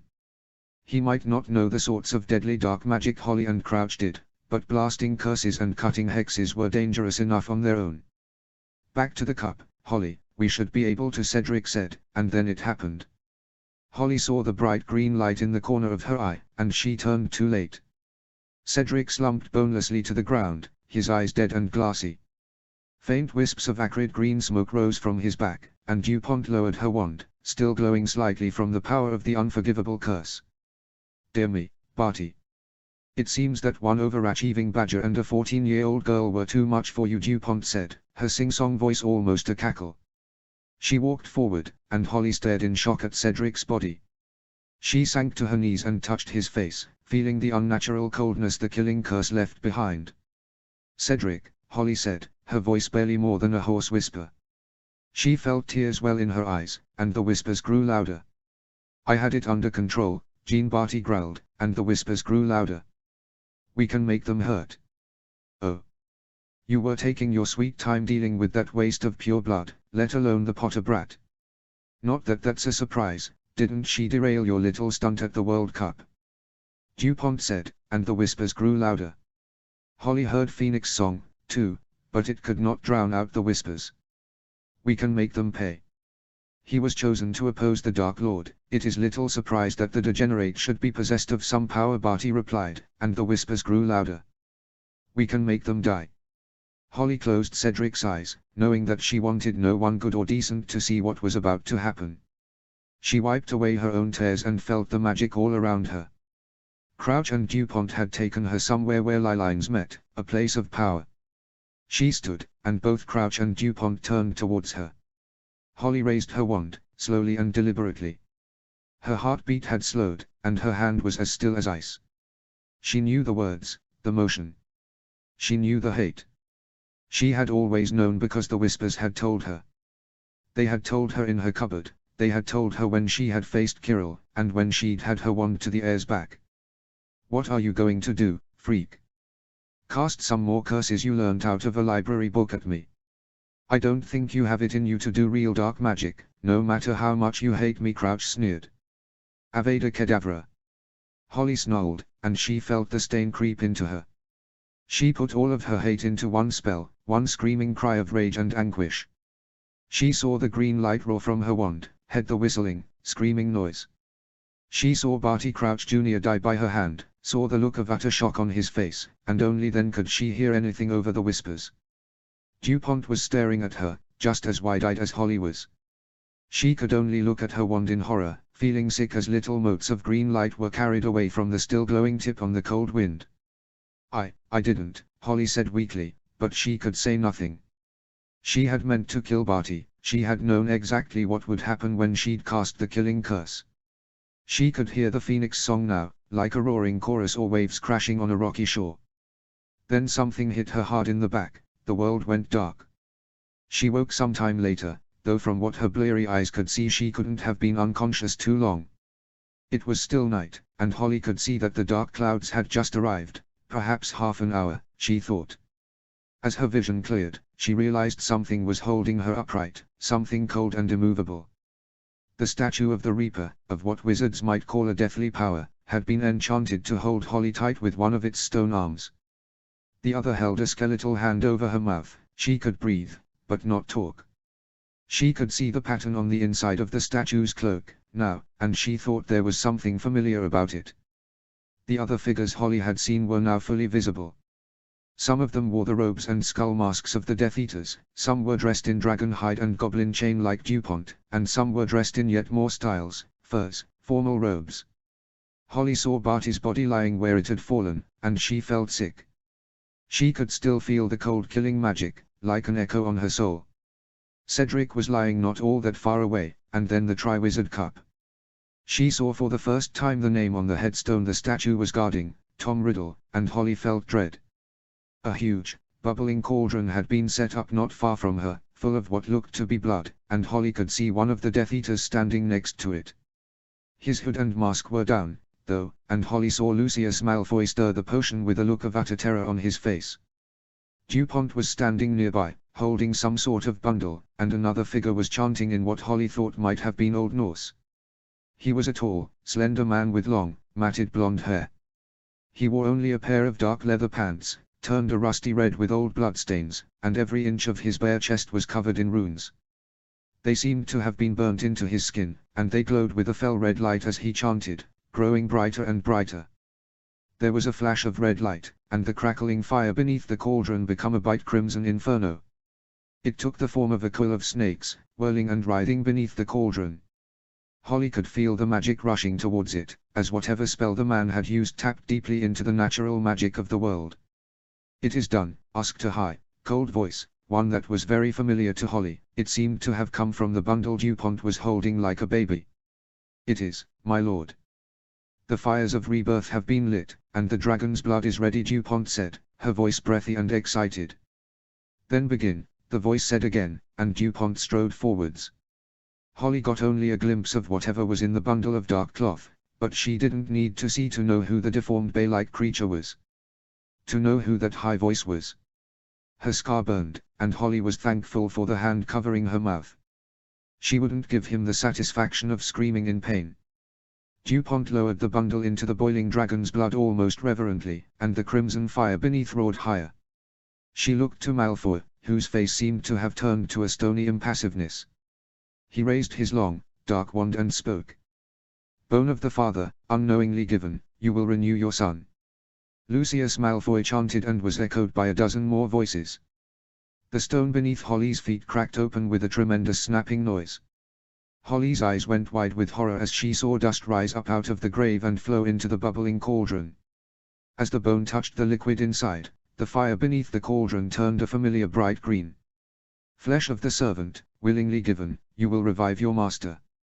Malfoy chanted, his voice without emotion or inflection. He slashed at his left hand with his wand, and Holly stared in horror as it fell into the boiling liquid. The wound had an unnatural sheen and no blood spurted from it. The liquid now turned dark green, glowing faintly. "Blood of the enemy, forcibly taken, you will resurrect your foe." Malfoy chanted one final time, and he advanced on Holly. She stared up at him, defiantly, and he touched his wand to her arm. He moved it carefully across her arm, his cutting charm drawing blood and sending it into the cauldron. Holly felt the pain, but it was barely noticeable next to her scar. The liquid turned the same bright green color as the fire, only for the fire to entirely engulf the cauldron. It became a towering beam of writhing snakes, each formed from fire, and then after only a moment, it went out. The liquid inside the cauldron seemed to have all evaporated in that instant, noxious green steam rising from the cauldron as Holly felt the pain in her scar grow more and more. Something rose out of the cauldron. It was a man, tall and skeletally thin. His skin was unhealthily pallid, and as he walked forward the cauldron seemed to melt away before him. He wove shadows into a simple, unadorned set of black robes, and for the first time that night, Holly saw Voldemort's face. It was inhuman, with a snake-like nose and utterly hairless. His eyes were a scarlet red, and they glowed softly in the moonlight. He smiled as he saw her, and Holly felt sick. Everyone, Death Eater and foreign dark wizards alike, knelt as Voldemort stood. The wind grew louder and faster, the bitterly cold air carrying away the steam and stench of blood and brimstone.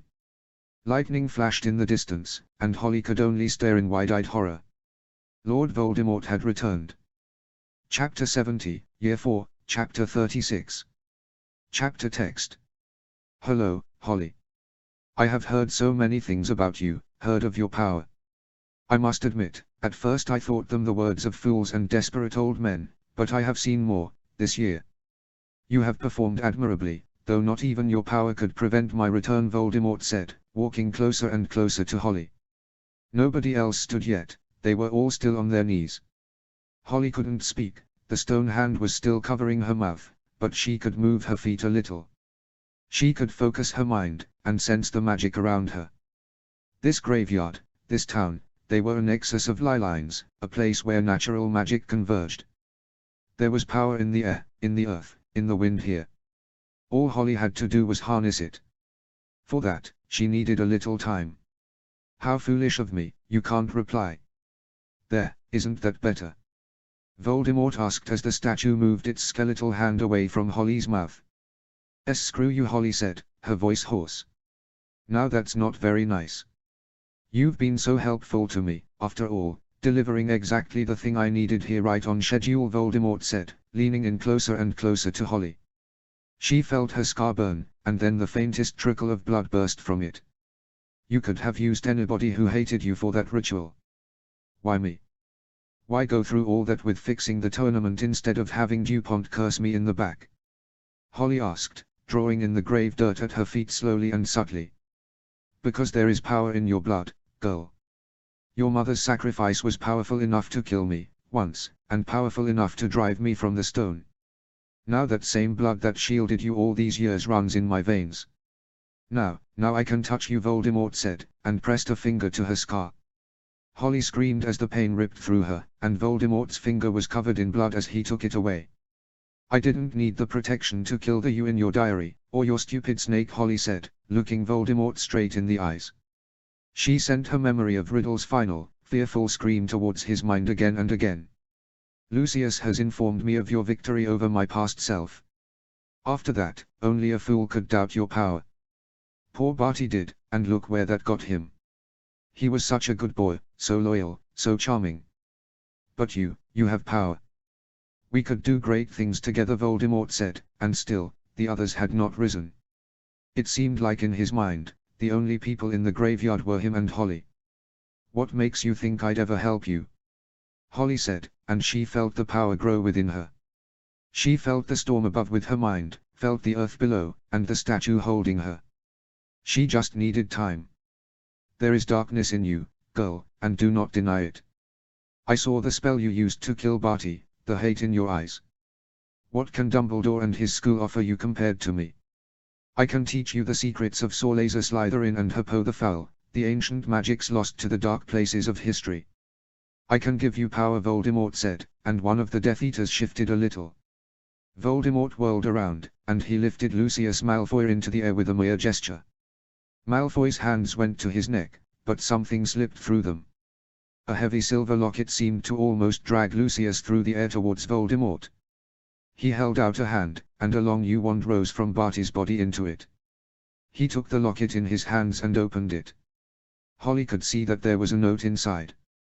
Something about the locket seemed familiar to her. She had seen it somewhere before, but she couldn't remember where. Where did you get this? Voldemort asked, his voice almost shaking from anger. Malfoy looked utterly terrified. An elf, once belonging to the Blacks. Ah, of course. Probably the same creature. No, that is unimportant. This is his amulet, and yet I cannot feel. Who else has worn this, Lucius? Voldemort asked, his voice cold. Holly's eyes narrowed. The elf said we should all try it, my lord. He said that was your instruct. Malfoy began, but Voldemort cut him off with a Cruciatus curse. He then let Malfoy fall to the ground and ripped the locket from its thin silver chain. Gone. All gone. How did he? Voldemort said. Holly didn't know what had so alarmed Voldemort, but she wanted to find out.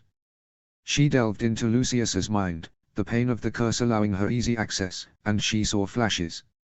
A house elf, handing a locket to his new master. Slytherin's locket, kept safe all these years. She heard the locket whisper, suggest things. How all three of the Malfoys should wear it, but Draco most of all. How it wanted to know her strength, how it had instructed Creature to put her name in the goblet. How it had slowly turned each of the Malfoys against one another, twisted them until they all desired it to belong to them alone. How Draco had stolen it, thinking to destroy it, to stop it from twisting his family any further. How he had held it above the cursed flame, and how it had overcome him. How his face had melted as the memory inside the locket had overtaken him, and how nothing of him remained. Just a disguise so flawless it could fool even Albus Dumbledore and the Marauder's map. Holly's eyes went wide as she realized what had happened.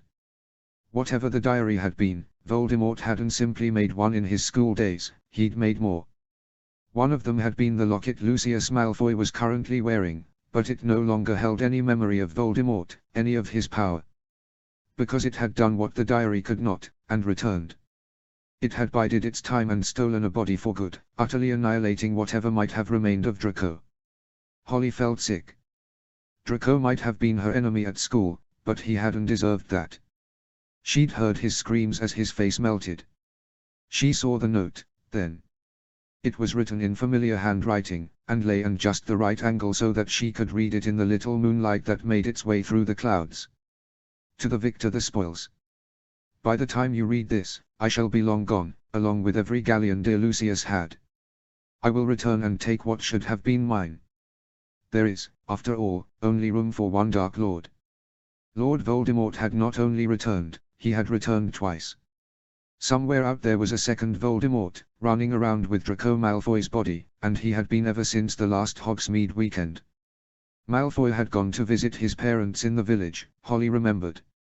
She hadn't seen him act unusual ever since, no more crying or fearful looks. She needed to escape, to tell Dumbledore what had happened. She channeled more power through the lines, working magic without word or gesture, only will.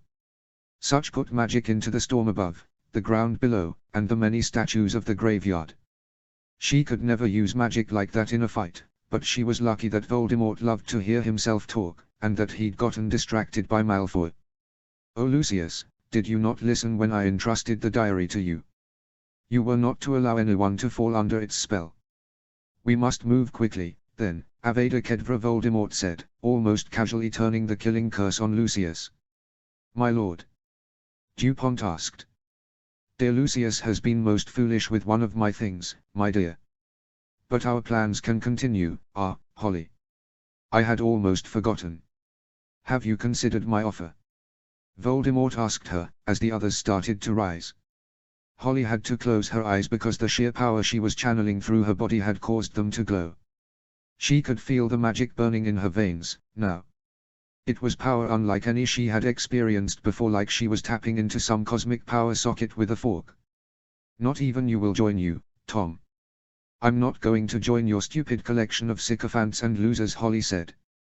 She needed just another moment. A pity. I had planned to duel you, to show how weak the so-called girl who lived was. Fantasied about it, as I felt the pain of my homunculus's body. But foolish and young you may be, I cannot call you weak. Such a bout would be an unacceptable risk, I do hope you understand. And you ready to die, then, Holly Potter? Voldemort asked her, and Holly felt the magic click into place. No. Are you? Holly asked, and she opened her eyes. They were glowing bright green, and as she released the magic she had been ever so slowly building, there was the audible noise of Phoenix song. The statue of death released her, and its stone scythe smashed into Voldemort's chest before he could react. He was thrown backwards, not cut by the dull blade, but winded, and landed in a heap some distance away. All around the graveyard stone angels, babies, and animals came to life. The stone figures had the strength of a troll and hides of thick marble, and they had all of Holly's rage. Lightning struck a half-dozen of the dark wizards in the clearing as the storm clouds above burst to life, a torrential downpour transforming the smooth dirt and grass of the graveyard into mud. It tried to swallow the Death Eaters, becoming almost a living thing that snatched at them and tried to drag them down into the graves. One foreign dark wizard was gored to death by a stone unicorn, and another trampled. Many of them tried to destroy the statues, and some succeeded. Stone was only so much of a defense against magic, even stone imbued with power like that Holly had given the statues. More were lying injured or dead from the lightning strikes, and several had been taken beneath the earth. A Death Eater, perhaps Goyle, she thought, tried to stop her. Holly cut him down with an arc of crackling black lightning as she strode forward. The mud was as solid as stone for her, and the lightning would not touch her. Voldemort rose, and Holly saw as he simply floated above the ground, flight, without broomstick or carpet. His face was contorted with a look of pure anger, blood seeping into his robes where the Reaper had smashed in his ribs. "Dumbledore has taught you well," Voldemort said, his injuries seemingly no distraction. "Better than you could have," Holly said, and she raised her wand. "Do you mean to fight me, girl? Your tricks might have let you turn this place against me, but you know you cannot defeat me in open combat," Voldemort said, floating slowly towards her. DuPont was holding off a half-dozen statues, including the Reaper that had held Holly captive. It swung at her shield charm, stone sparking on the field of magical energy. She blasted apart a child-sized angel and conjured vines to hold down a rampaging unicorn. Lightning struck from the sky at her, but her shield charms were strong. "Maybe, but what did you call it? An unacceptable risk." "I think I'll take my chances," Holly said. She extended her magic into the pools of water that had gathered in the numerous craters that now dotted the graveyard, remembering Dumbledore's words. "Avada Kedavra!" Voldemort shouted, and Holly called the rainwater to her defense. The killing curse exploded against it, turning it into a cloud of sizzling steam. Again Voldemort cast, and again Holly blocked it with the rainwater. Holly slashed her wand at Voldemort, sending a crackling whip of lightning towards him just as he cast another killing curse. For a moment Holly thought she'd been too slow, but the two spells seemed to veer into one another in midair. They exploded in a shower of sparks, and Holly felt something in her wand, heard a distant strain of Phoenix song. She cast again, this time a disarming charm, the fastest spell she could cast. Voldemort nearly matched her in speed with the usually vastly slower killing curse, and Holly knew that without whatever magic caused their spells to collide, she would have been dead. She simply wasn't good enough to fight Voldemort head-on, and they both knew it. Then one of her disarming charms met another of his killing curses in midair, but this time they did not explode. Holly felt something touch her wand, a thin beam of golden light extending out from it, as it did from Voldemort's wand. It felt like her wand was on fire, but Holly held on for dear life. The storm raged around them, stone warriors and living mud fighting against dozens of dark wizards. All the while, Holly and Voldemort were connected by the strange thread of golden light. Chapter 71, Year 4, Chapter 37. Chapter text. "Do not interfere." Voldemort cried out, but his words were swallowed up by the noise of the storm. Lightning struck so rapidly that the thunder seemed to merge into one continuous explosion of noise, and the sounds of the Death Eaters defending themselves against the statues filled any quiet moment. Rain poured down around them, and as the golden beam connected Holly's wand with Voldemort's it seemed to bend around the two of them. Where raindrops would get near them, they sizzled away into steam in midair. Holly felt herself be lifted off the ground, and she saw it happen to Voldemort too. They were suspended in midair, the golden beam still linking their wands. Energy, wild and powerful magic, crackled along it and split off like arcs of electricity. Thousands of golden beams curved around them, forming a cage that neither the wind or the rain could breach. A bolt of lightning struck it, but could not go through it, nor could the stray spells that splashed harmlessly against it. The Death Eaters and other dark wizards in the clearing seemed then to notice what was going on, notice the cage of golden light. They could spare little time to focus on it though, the statues were still fighting them, though many had been blasted apart, and they had to seek shelter from the storm. As the cage formed, Holly thought she heard something. She wasn't sure what it was, but even through the noise of the storm and the battle raging outside, she could hear whispers. They weren't like the ones in her head, the ones that had her voice but with a coldness she'd never known. They sounded like a chorus, heard from another room. "What have you done?" Voldemort asked, confused and, Holly thought, perhaps a little afraid. She didn't answer, instead focusing on her wand. She felt the tremendous heat of it, but she knew it wouldn't burn her. She felt the magic flowing through her and into the beam of golden light, heard the hum of it, a frequency, maybe. Then, as the last threads of golden light touched the ground, Holly heard a familiar song. Phoenix song, the same thing she'd been hearing throughout the entire ceremony, but far louder. No longer did it sound distant, no longer did it hover so faintly at the edge of her hearing that it might have been a memory. It was somehow louder than the crack of thunder and the roar of the wind without being painful. It simply had more authority than them, Holly thought. A sound so magical that it had to be heard over anything else. "Hold on, Holly," she heard in her ear, the whisper crisp and clean as though someone had been standing right beside her. It was a woman's voice, though not one she recognized. More and more energy seemed to rush into the central beam, and then Holly felt it, some force pushing against her. She pushed back, and she realized that she and Voldemort were engaged in some kind of struggle, not a physical one, but a mental one. She could only rely on her will, as could he. The Phoenix song made the tiredness in Holly's muscles disappear, the fog of fatigue and self-doubt disappear from her mind. It felt like she'd had a good night's rest and more, allowing her to think with utter clarity. She knew it would not last, that the trauma of what she'd endured here, of what she'd done here, would last far longer than the relief whatever this magic was provided. But for now, it was enough, and she knew it would not have the same effect on Voldemort. She focused all her will, every ounce of courage and every inch of determination, and pushed. She felt her wand get hotter and hotter as yet more magic flowed through her. She saw her veins glow the same gold as the energy connecting her and Voldemort, and saw it do the same thing to him. She saw the red glow of his eyes be swallowed up by that golden light and felt it happen to her. Each of them was calling on more magic than they could ever channel normally, taking more and more from whatever it was that wizards drew their powers from. Holly felt every part of her burn, and yet there was no pain. The Phoenix song soothed her, healed her burning skin and boiling blood. Voldemort could not withstand it, and she realized then that he had some weakness, some part of his dark power that could not withstand it the way she could. She pushed harder and harder, knowing that she was surely placing herself in danger. A witch could not use up all her magic, or exhaust herself with it, but everyone could only channel so much at one time. Holly was far beyond that point now, and this was not the ordered, clan magic that she used to cast spells. It was wild, like the natural magic she'd used to animate the statues and call down the storm. Then, all at once, it seemed like a surge of magic ran down the golden beam connecting her and Voldemort. It slammed into his wand, and there was what sounded like a scream of pain, although Voldemort's mouth was firmly shut. Strange ghostly shapes flew out of his wand, echoes, perhaps. She saw illusionary water explode into steam half a dozen times, and then a man emerged from the wand. He was old, youthful muscle giving way to fat. She couldn't tell what color his hair had been, but she was sure it would have been gray.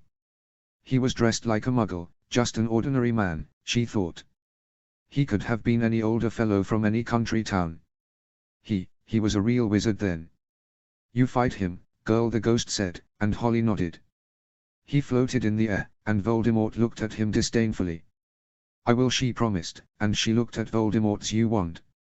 She saw more smoke forming, and she knew what would be next. She was afraid of what would be next. She wanted more than anything to hear her voice, but she was afraid of what she'd say. She almost let go of her wand, but somehow she managed to hold on to it as a ghostly wand formed near Voldemort. Lily Potter glided towards Holly, and she looked just like she did in photos Holly had seen. She couldn't see her red hair, or her green eyes, but she knew. She saw her mother smile at her, her face full of warmth, and Holly felt relief, She put her hand to Holly's face, and she felt a strange warmth. It was nothing like the coldness she'd felt when a ghost had touched her. "You've been so brave, Holly." Hold on just for a little longer," her mother said, and Holly felt tears roll down her cheeks. She knew she would never forget hearing her mother say her name with such love in her voice, even if she lived to be as old as Dumbledore. She couldn't speak, but she nodded. She saw the next shape emerge from Voldemort's wand, and James Potter glided towards her. The ghosts, shades, memories, whatever they were, her parents were on either side of her. "It's a beautiful name, Holly. We can stay for only moments after you break the connection, but we'll give you as long as we can," her father said, and she knew he would. "You have to get to the portkey, Holly. It will take you back, you understand?" her mother asked her. I understand," Holly said, her voice wavering. "I love you so much, my wonderful daughter," her mother said, and Holly felt more tears fall from her eyes. "I know you can do this, Holly. When you break the connection, call on them. They'll listen, and the people here have their own scores to settle with him," her father said, and Holly only half understood. Voldemort was staring at her in horror, and the battle outside the cage seemed to have died down. The last of the statues had been destroyed. The storm still raged, and Holly hoped that would be enough. break it now," her mother said, and Holly looked at her one last time. Then, turning to look at her father, she yanked her wand upwards. The golden cord shattered, and she and Voldemort fell to the ground slowly. The cage around them started to decay, and the three ghosts rushed towards Voldemort. Holly remembered her father's words, and she felt the magic around her. She felt the magic beneath the earth, and beyond this place. She knew that here, somehow, if she called that they would listen. They could not stay long, because they were not ghosts, but they could stay long enough. The last of her tears dropped into the watery ground below, and Holly called out with her magic. Ghostly figures rose from every grave, men and women and children of all ages. They rushed towards Voldemort and towards his followers, and Holly knew that without them she wouldn't have had the time to escape so many dark wizards. She ran, the Phoenix song already fading from her tired muscles. The cup was still glowing blue in the distance, and Holly raced towards it. She passed Cedric's body, and she looked at it for only a moment. He'd been killed by Dupont, so he had said nothing to her, but she grabbed his still warm hand and held out her wand. "Accio," she cried, and the cup flew towards her. Someone fired off a spell, but it was just moments too late as Holly touched the cup with her wand hand. She disappeared in a whirl of color and sound, her hand clutching Cedric's. She landed on the grass of the pitch, just in front of the entrance to the maze. Fireworks exploded above her, and she heard the cheer of the crowd. She released Cedric's hand, and his corpse flopped limply into the grass. Her face was streaked with blood, and her right arm was covered in it. Holly sank to her knees, the exhaustion hitting her like a wave. She saw someone move in the crowd. She saw Malfoy stand, touching his hand to a necklace hidden beneath his robes. A portkey. She felt her wand fall from her fingers as Malfoy disappeared in a flash of light, smiling at her all the while. Someone screamed, but Holly couldn't pick them out of the crowd. It was all too loud, too much noise rushing at her. She saw someone running towards her, but her glasses had fallen off of her face. She felt around for them, her fingers running across them in the grass, and then people were surrounding her. Amos Diggory wailed over his son's body, and Sirius and Remus seemed to be physically shielding Holly from view. Dumbledore appeared then, and Holly saw the crowd of onlookers part before him. Holly knew she'd only have the strength to say a few words. She could already feel the tiredness spread throughout her, feel the pressure behind her eyes to just close them. Everything hurt. "Yes, he's back," Holly said, and she felt her strength leave her even as she spoke. She fell forwards and, for the second time that day, the world faded to black. Chapter 72, Year 4, Chapter 38. Chapter text. Holly woke up in the hospital wing, staring up at a familiar ceiling. Everything hurt, but there was a numbness to it, like it was happening to some other Holly. She didn't like the feeling. She scrambled for her glasses, found them by her bedside, and sat up entirely too fast. Her vision swam, and her back screamed in that same dull, foreign pain. It pains me that we keep meeting like this, Holly Dumbledore said, and Holly turned her head to see him sitting in one of his conjured armchairs. No one else, not even Madame Pomfrey, was in the hospital wing.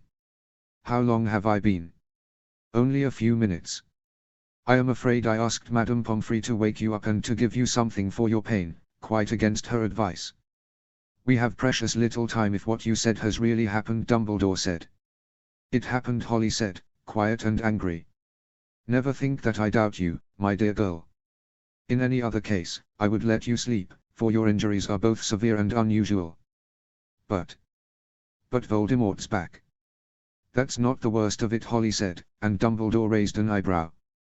He had another diary, well, not another diary. It was a locket, but it had a memory of him in it. It took over Draco Malfoy. Fully. Entirely, it has subsumed him. Dumbledore asked. I saw his dad's memory of his face melting off. There's nothing of that stupid GIT left, and I'm sad about it. I hated him, and he hated me, Holly said, pulling her knees up beneath the sheets and putting her arms around them. Because he was a boy caught up in the schemes of those older and more powerful than him, and they destroyed him. Empathy is not weakness, Holly, Dumbledore said.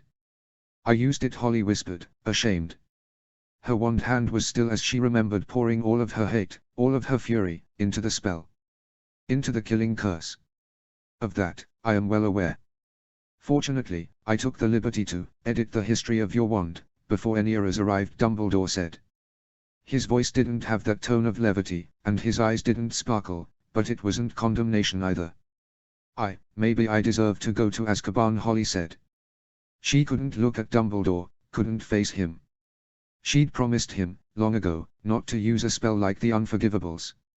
You were a 14-year-old girl surrounded by dangerous killers who wished you harm. Killers who had already slain your friend. I will not judge you for what you did to save yourself. I am only glad you were able to return to us. Nobody is free of evil in their heart, of hate. Just moments ago, you showed compassion for a boy you professed to hate. Darkness does not rule your heart, Holly, Dumbledore said, his voice quiet and soothing. It seemed to blend, almost, with the quiet ticking of the clock above Holly's bed. I saw my parents, Holly said, her voice barely above a whisper. How did? Of course. Brother Wands, Dumbledore said, and Holly managed a small smile at seeing her headmaster work it out so quickly. She wanted to ask about what he meant by Brother Wands, but she was still a little out of it. Were they real? Holly asked, desperate to know. Desperate to have one little point of light in that awful place. There is no magic that can bring the dead back to life, Holly, but in rare cases, they might be called to this plane. A spirit, not a ghost, but a spirit, might be called by especially strong magic. And a clash between Brother Wands, by a witch and a wizard as powerful as you and Tom Riddle. That is powerful enough, Dumbledore said, carefully. That's not a yes or no, Holly replied. It isn't. Despite what school rumor, and poorly written chocolate frog cards, may claim, I do not know everything there is to know about magic. Merely most of it. But, though I cannot say for certain, I do think they were spirits, not mere projections, Dumbledore said, and Holly smiled. Everything still hurt, Voldemort was still back, and Cedric was still dead, but her parents had really said those things. She said my name, Holly said, tears in her eyes. She knew she'd remember that forever, remember her mother's soft voice. Remember how her parents had done nothing but love her. I am not surprised. If there was one quality that both your parents shared, it was the ability to care for those our society does not. There are very few teenage boys who would willingly be friends with a werewolf, and fewer still who would become animagi for them. Now, I think, it is time for you to get back to your rest. I have kept you from it long enough, Dumbledore said, rising. He waved his wand, and Holly felt sleep overtake her with surprising speed. She closed her eyes, still wet with tears, and welcomed sleep. She woke up quite a while later, judging by the sunlight just creeping above the horizon. People seemed to be clustered around her bed, all of them asleep. Sirius and Remus, holding hands and leaning into one another. Ron, Ginny, and Hermione were sitting on the other side of her bed. Holly still hurt, but it was an ordinary pain, one that'd go away soon enough. It was no longer that intense but dulled pain she'd felt before. She looked away from the bed across the hospital wing, the one with the curtains drawn closed. She knew whose body was lying there, cold and stiff, and dead. "I'm sorry, Cedric." I'm sorry, Holly said, her voice barely above a whisper. She didn't like him like she once did, but Holly knew that Cedric Diggory had been one of the best people she'd known. Loyal, hard-working, and fair to a fault. He'd had the courage of a lion, but it was his heart that had made him great. And, because of her, it would never beat again.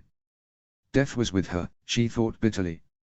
Those dogs she'd been seeing, the first time, at Hermione's house and then again this year. The way that statue had been so easy to influence, it hadn't taken any effort, like the others. It had wanted to listen to her, wanted to follow her commands. It had even had the same inner lining on its cloak as her invisibility cloak. It was all superstition and coincidence, of course. She'd probably just seen a dog, and the lining of her invisibility cloak had to be a common enough pattern.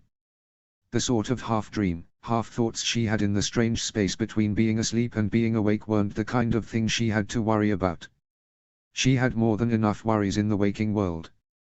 "Good to see you," Kid Sirius said, smiling as he opened his eyes. "It's good to see you too, Sirius," Holly said. "I should stay until you're out of here," Sirius began, but Holly cut him off. "But Dumbledore needs you and Remus somewhere." "Go. Just knowing there was someone waiting for me to wake up is enough," Holly said, and she meant it. Ginny woke up next, as she hopped onto Holly's bed. She hugged Holly, and Holly was damn tempted to kiss her, though her breath was probably awful. "I was so worried," Ginny said, not letting go of her. "I'm fine, see. Still got all my limbs and everything," Holly said, smiling a little. As dark as the world was these days, she thought it needed a little laughter. "Is he really back?" Ginny asked, her voice low and steady and full of emotion locked in a steel cage. "He's back," Holly said, and Ginny hugged her tighter. Maybe, Holly thought, it might turn out all right in the end, if she had her friends, and her girlfriend, with her. She knew she could face him, now. She'd been so afraid of not being up to it when the time came. That she'd fold when she had to look him, the real him, in the eye. That afternoon, as Holly was still recovering in her hospital wing bed, she had a rather more official visitor. Fudge, Dumbledore, and a number of uniformed people Holly assumed were hit wizards walked into the hospital wing. She tensed up for a moment, holding her wand beneath her sheets, thinking that they were here to arrest her, but Dumbledore seemed calmed. She relaxed a little. It just can't be true, Dumbledore. After all these years, he's back. And this business about two of him. Fudge exclaimed as he approached Holly's bed. "I think you will find Miss Potter's testimony most instructive, Cornelius. And you've seen her wand's record. I'm quite sure the accidental magic reversal squad picked up that storm," Dumbledore said. "And all they found was the body of that Crouch fellow and a ruined graveyard. Now, I don't doubt we have a problem, Dumbledore, but it just, oh, you're awake." Fudge squeaked, as he saw Holly sitting up in her bed. "I'm safely in the land of the living, Minister," Holly said. "Well, we're all glad about that. Dumbledore here has been, well, he's been saying some things," Fudge said, awkwardly. "Like that Voldemort's back." Holly replied, her tone neutral. He just can't be. Look, Minister. I'll let you view my memory, take Veritaserum, whatever you want. He's back, and there's two of him this time," Holly said. "Memories can be faked. Crouch and this foreign woman, DuPont, that was her name, could have implanted it in your mind." Fudge said, his voice almost hysterical. Holly knew that he didn't really believe what he was saying. "Cornelius, can I call you Cornelius? Anyway, you know Dumbledore's advice has never led you astray, and neither has mine. Barty Crouch Sr. was clearly way more guilty than any of us thought, and you put him in Azkaban. Do you want to be remembered as anything but a coward?" "Don't ignore this," Holly said, looking right at Fudge. "A coward? Why, I've never. What other word is there for someone who'd rather leave Britain defenseless instead of acknowledging the truth? We still have time, Voldemort's not ready to move, and his copy has to run around in Draco Malfoy's body. He'll be weaker, at least for a while, and the two of them hate each other. If we act now, before they get organized, Holly began. I can't, he can't be, Fudge started, but then he stopped. His mouth opened, but no words came out. He clutched at his chest, his eyes wide. Dumbledore looked alarmed, and he was already turning to call for Pomfrey before Fudge collapsed to the floor. The hit wizards drew their wands, casting interlocking shielding charms Holly had only vaguely heard of, sending pulses of light around the room to reveal hidden assassins, and one, with a white armband with a red M in the center around his arm, crouched over the minister. Madame Pomfrey rushed over, and the two of them tried everything. Spells to heal damage to the body, spells to keep someone breathing, potions to unblock the arteries, and to repair the heart. Holly watched them with wide eyes, and she breathed a sigh of relief as a breathing minister was lifted into a bed. Dumbledore and the head of the minister's bodyguards were talking into a fire on the other side of the hostel wing. That was close, Poppy. If he hadn't been here or on St. Mungo's wards, the hit wizard with the armband said. He'll have damage, permanent damage. Magic can do so little for the brain.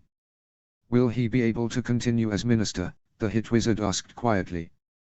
Continue as minister? Carl, you know that might well kill him. He barely survived the stress of this, let alone a. There might not be war, Poppy. Oh, you know full well there will be, Carl. And, there's nothing any healer can do for his brain. He'd have to have drunk liquid luck to have escaped without damage there, Madame Pomfrey said. Holly felt cold. Voldemort was back, and the Minister for Magic was lying unconscious and brain-damaged after a heart attack. Right now, when it needed a leader the most, magical Britain had had its government decapitated by stress, age, and simple human frailty. Chapter 73, Year 4, Chapter 39. Notes. See the end of the chapter for notes. Chapter text. Holly woke covered in sweat and shivering, her heart beating like a jackhammer in her chest. She was in the girls' dorms at Hogwarts, not back in the graveyard. She could still feel the wild magic she had unleashed there at the very edge of her perception. It was fading more and more every day, but she knew it would return if she ever found herself in that graveyard again. There was a reason witches had turned to wands and impersonal, mathematically perfect devices. A reason the only magic to tap ley lines in the modern day was formed from quartz and a robotic symphony of runes and arithmancy. To invite such wild, untamed power into her own body, a witch would have to be insane. Or, Holly thought bitterly, desperate enough that it seemed like a good idea at the time. Since she knew she wasn't getting back to sleep, Holly got out of bed and headed for an early shower. She was no longer quite so awkward about it as she once had been, but her dormmates hadn't been the thing she was most afraid of seeing in there. It was still dark out, and that was perfect. A quick charm to prevent the noise from escaping, and Holly collapsed into the shower. She cried as the warm water and noise ablated any other sensation. She sat on the floor, glad that the house elves kept it so clean, and hugged her knees. She was fine physically, now. It had only taken a few days for Madame Pomfrey to restore the damage Holly had done to her own body, but there was nothing the dependable matron could do for her mind. Her memories hounded her even here. She saw Cedric fall, felt herself kill Barty Crouch Jr., felt herself unleash that storm. She had killed again. Dumbledore had reassured her, but she couldn't help but notice how her body count was rising. How she'd turned loose magic that had killed without direction. Was all this death really worth her life? Cedric had died because of her, her parents had given their lives for her, and she had killed so many people to defend herself. Voldemort, in his many incarnations, was not something that filled her with guilt, but his followers had families. People who loved them. Competing images of Thomas Avery and the Death Eater's victims at the World Cup flashed through her mind. People had called her a hero for that. Maybe it was better than being feted for her mother's sacrifice. Holly screamed, angry at the world and at herself. Why, she wondered, had the world decided to screw her over so thoroughly? It wasn't enough that her parents had died, that she'd been stuck with the Dursleys, she'd been handed a broken body she hated and had to fix at a pace so slow it seemed like torture. She understood, intellectually, that her potions were just as effective as ordinary female puberty. Maybe she'd have been doomed to be a stick no matter what chromosomes fate had stuck her with. She'd started them way earlier than many less fortunate girls like her. She had a supportive family and enough money to fund anything she might need. Compared to some of the people she had met at Penny's group, she was unfathomably lucky. And it still hurt. It hurt when she kissed Ginny and was reminded what she was. It hurt when she had to adjust her clothing, always keeping in mind that she wasn't a real girl. She pretended to be above Lavender and Parvati's beauty obsession, but she craved every overheard tip. A freak like her needed all the help she could get. Holly. Hermione said, on the other sound of the shower door. Holly flinched at the noise. She never wanted anyone to see her like this. Never wanted anyone to know how her hands shook and why she sometimes showered in the dark. Go away, she said, her voice hoarse. Are you okay? Hermione asked, completely ignoring the request to leave. No, Holly said, still hugging her knees. Do you want me to go get Ginny? Hermione asked, her voice so gentle. Holly felt fear race through her. That was the last thing she wanted. Please don't. I don't want her to see me like this. She's worried about you, Holly. We all are, Hermione said. I'll be fine, Holly said, between her tears. The water had slowed to a warm trickle, now, running down her hair and back. Holly. I will. I just don't want to look at myself today, okay, Hermione? So unless you've been studying permanent human transfiguration, there's nothing you can do, Holly said bitterly. Okay, Holly. But I'm going to wait out here, and you are going to do something more than brood in your dorm room today, Hermione said, and Holly let a little smile escape her black mood at her mental image of Hermione crossing her arms. True to her word, Hermione practically dragged Holly into playing wizard's chess with Ron and all but locked her in a room with Ginny. Holly's bouts of dysphoria, of that intense sense of wrongness she felt towards her own body, had been coming less and less these days. She even sort of needed her bra now. They still caught her when she was down, though, and combined with the events in the graveyard. Holly had taken a few forum showers this past week. The next day was their last full day at Hogwarts that year.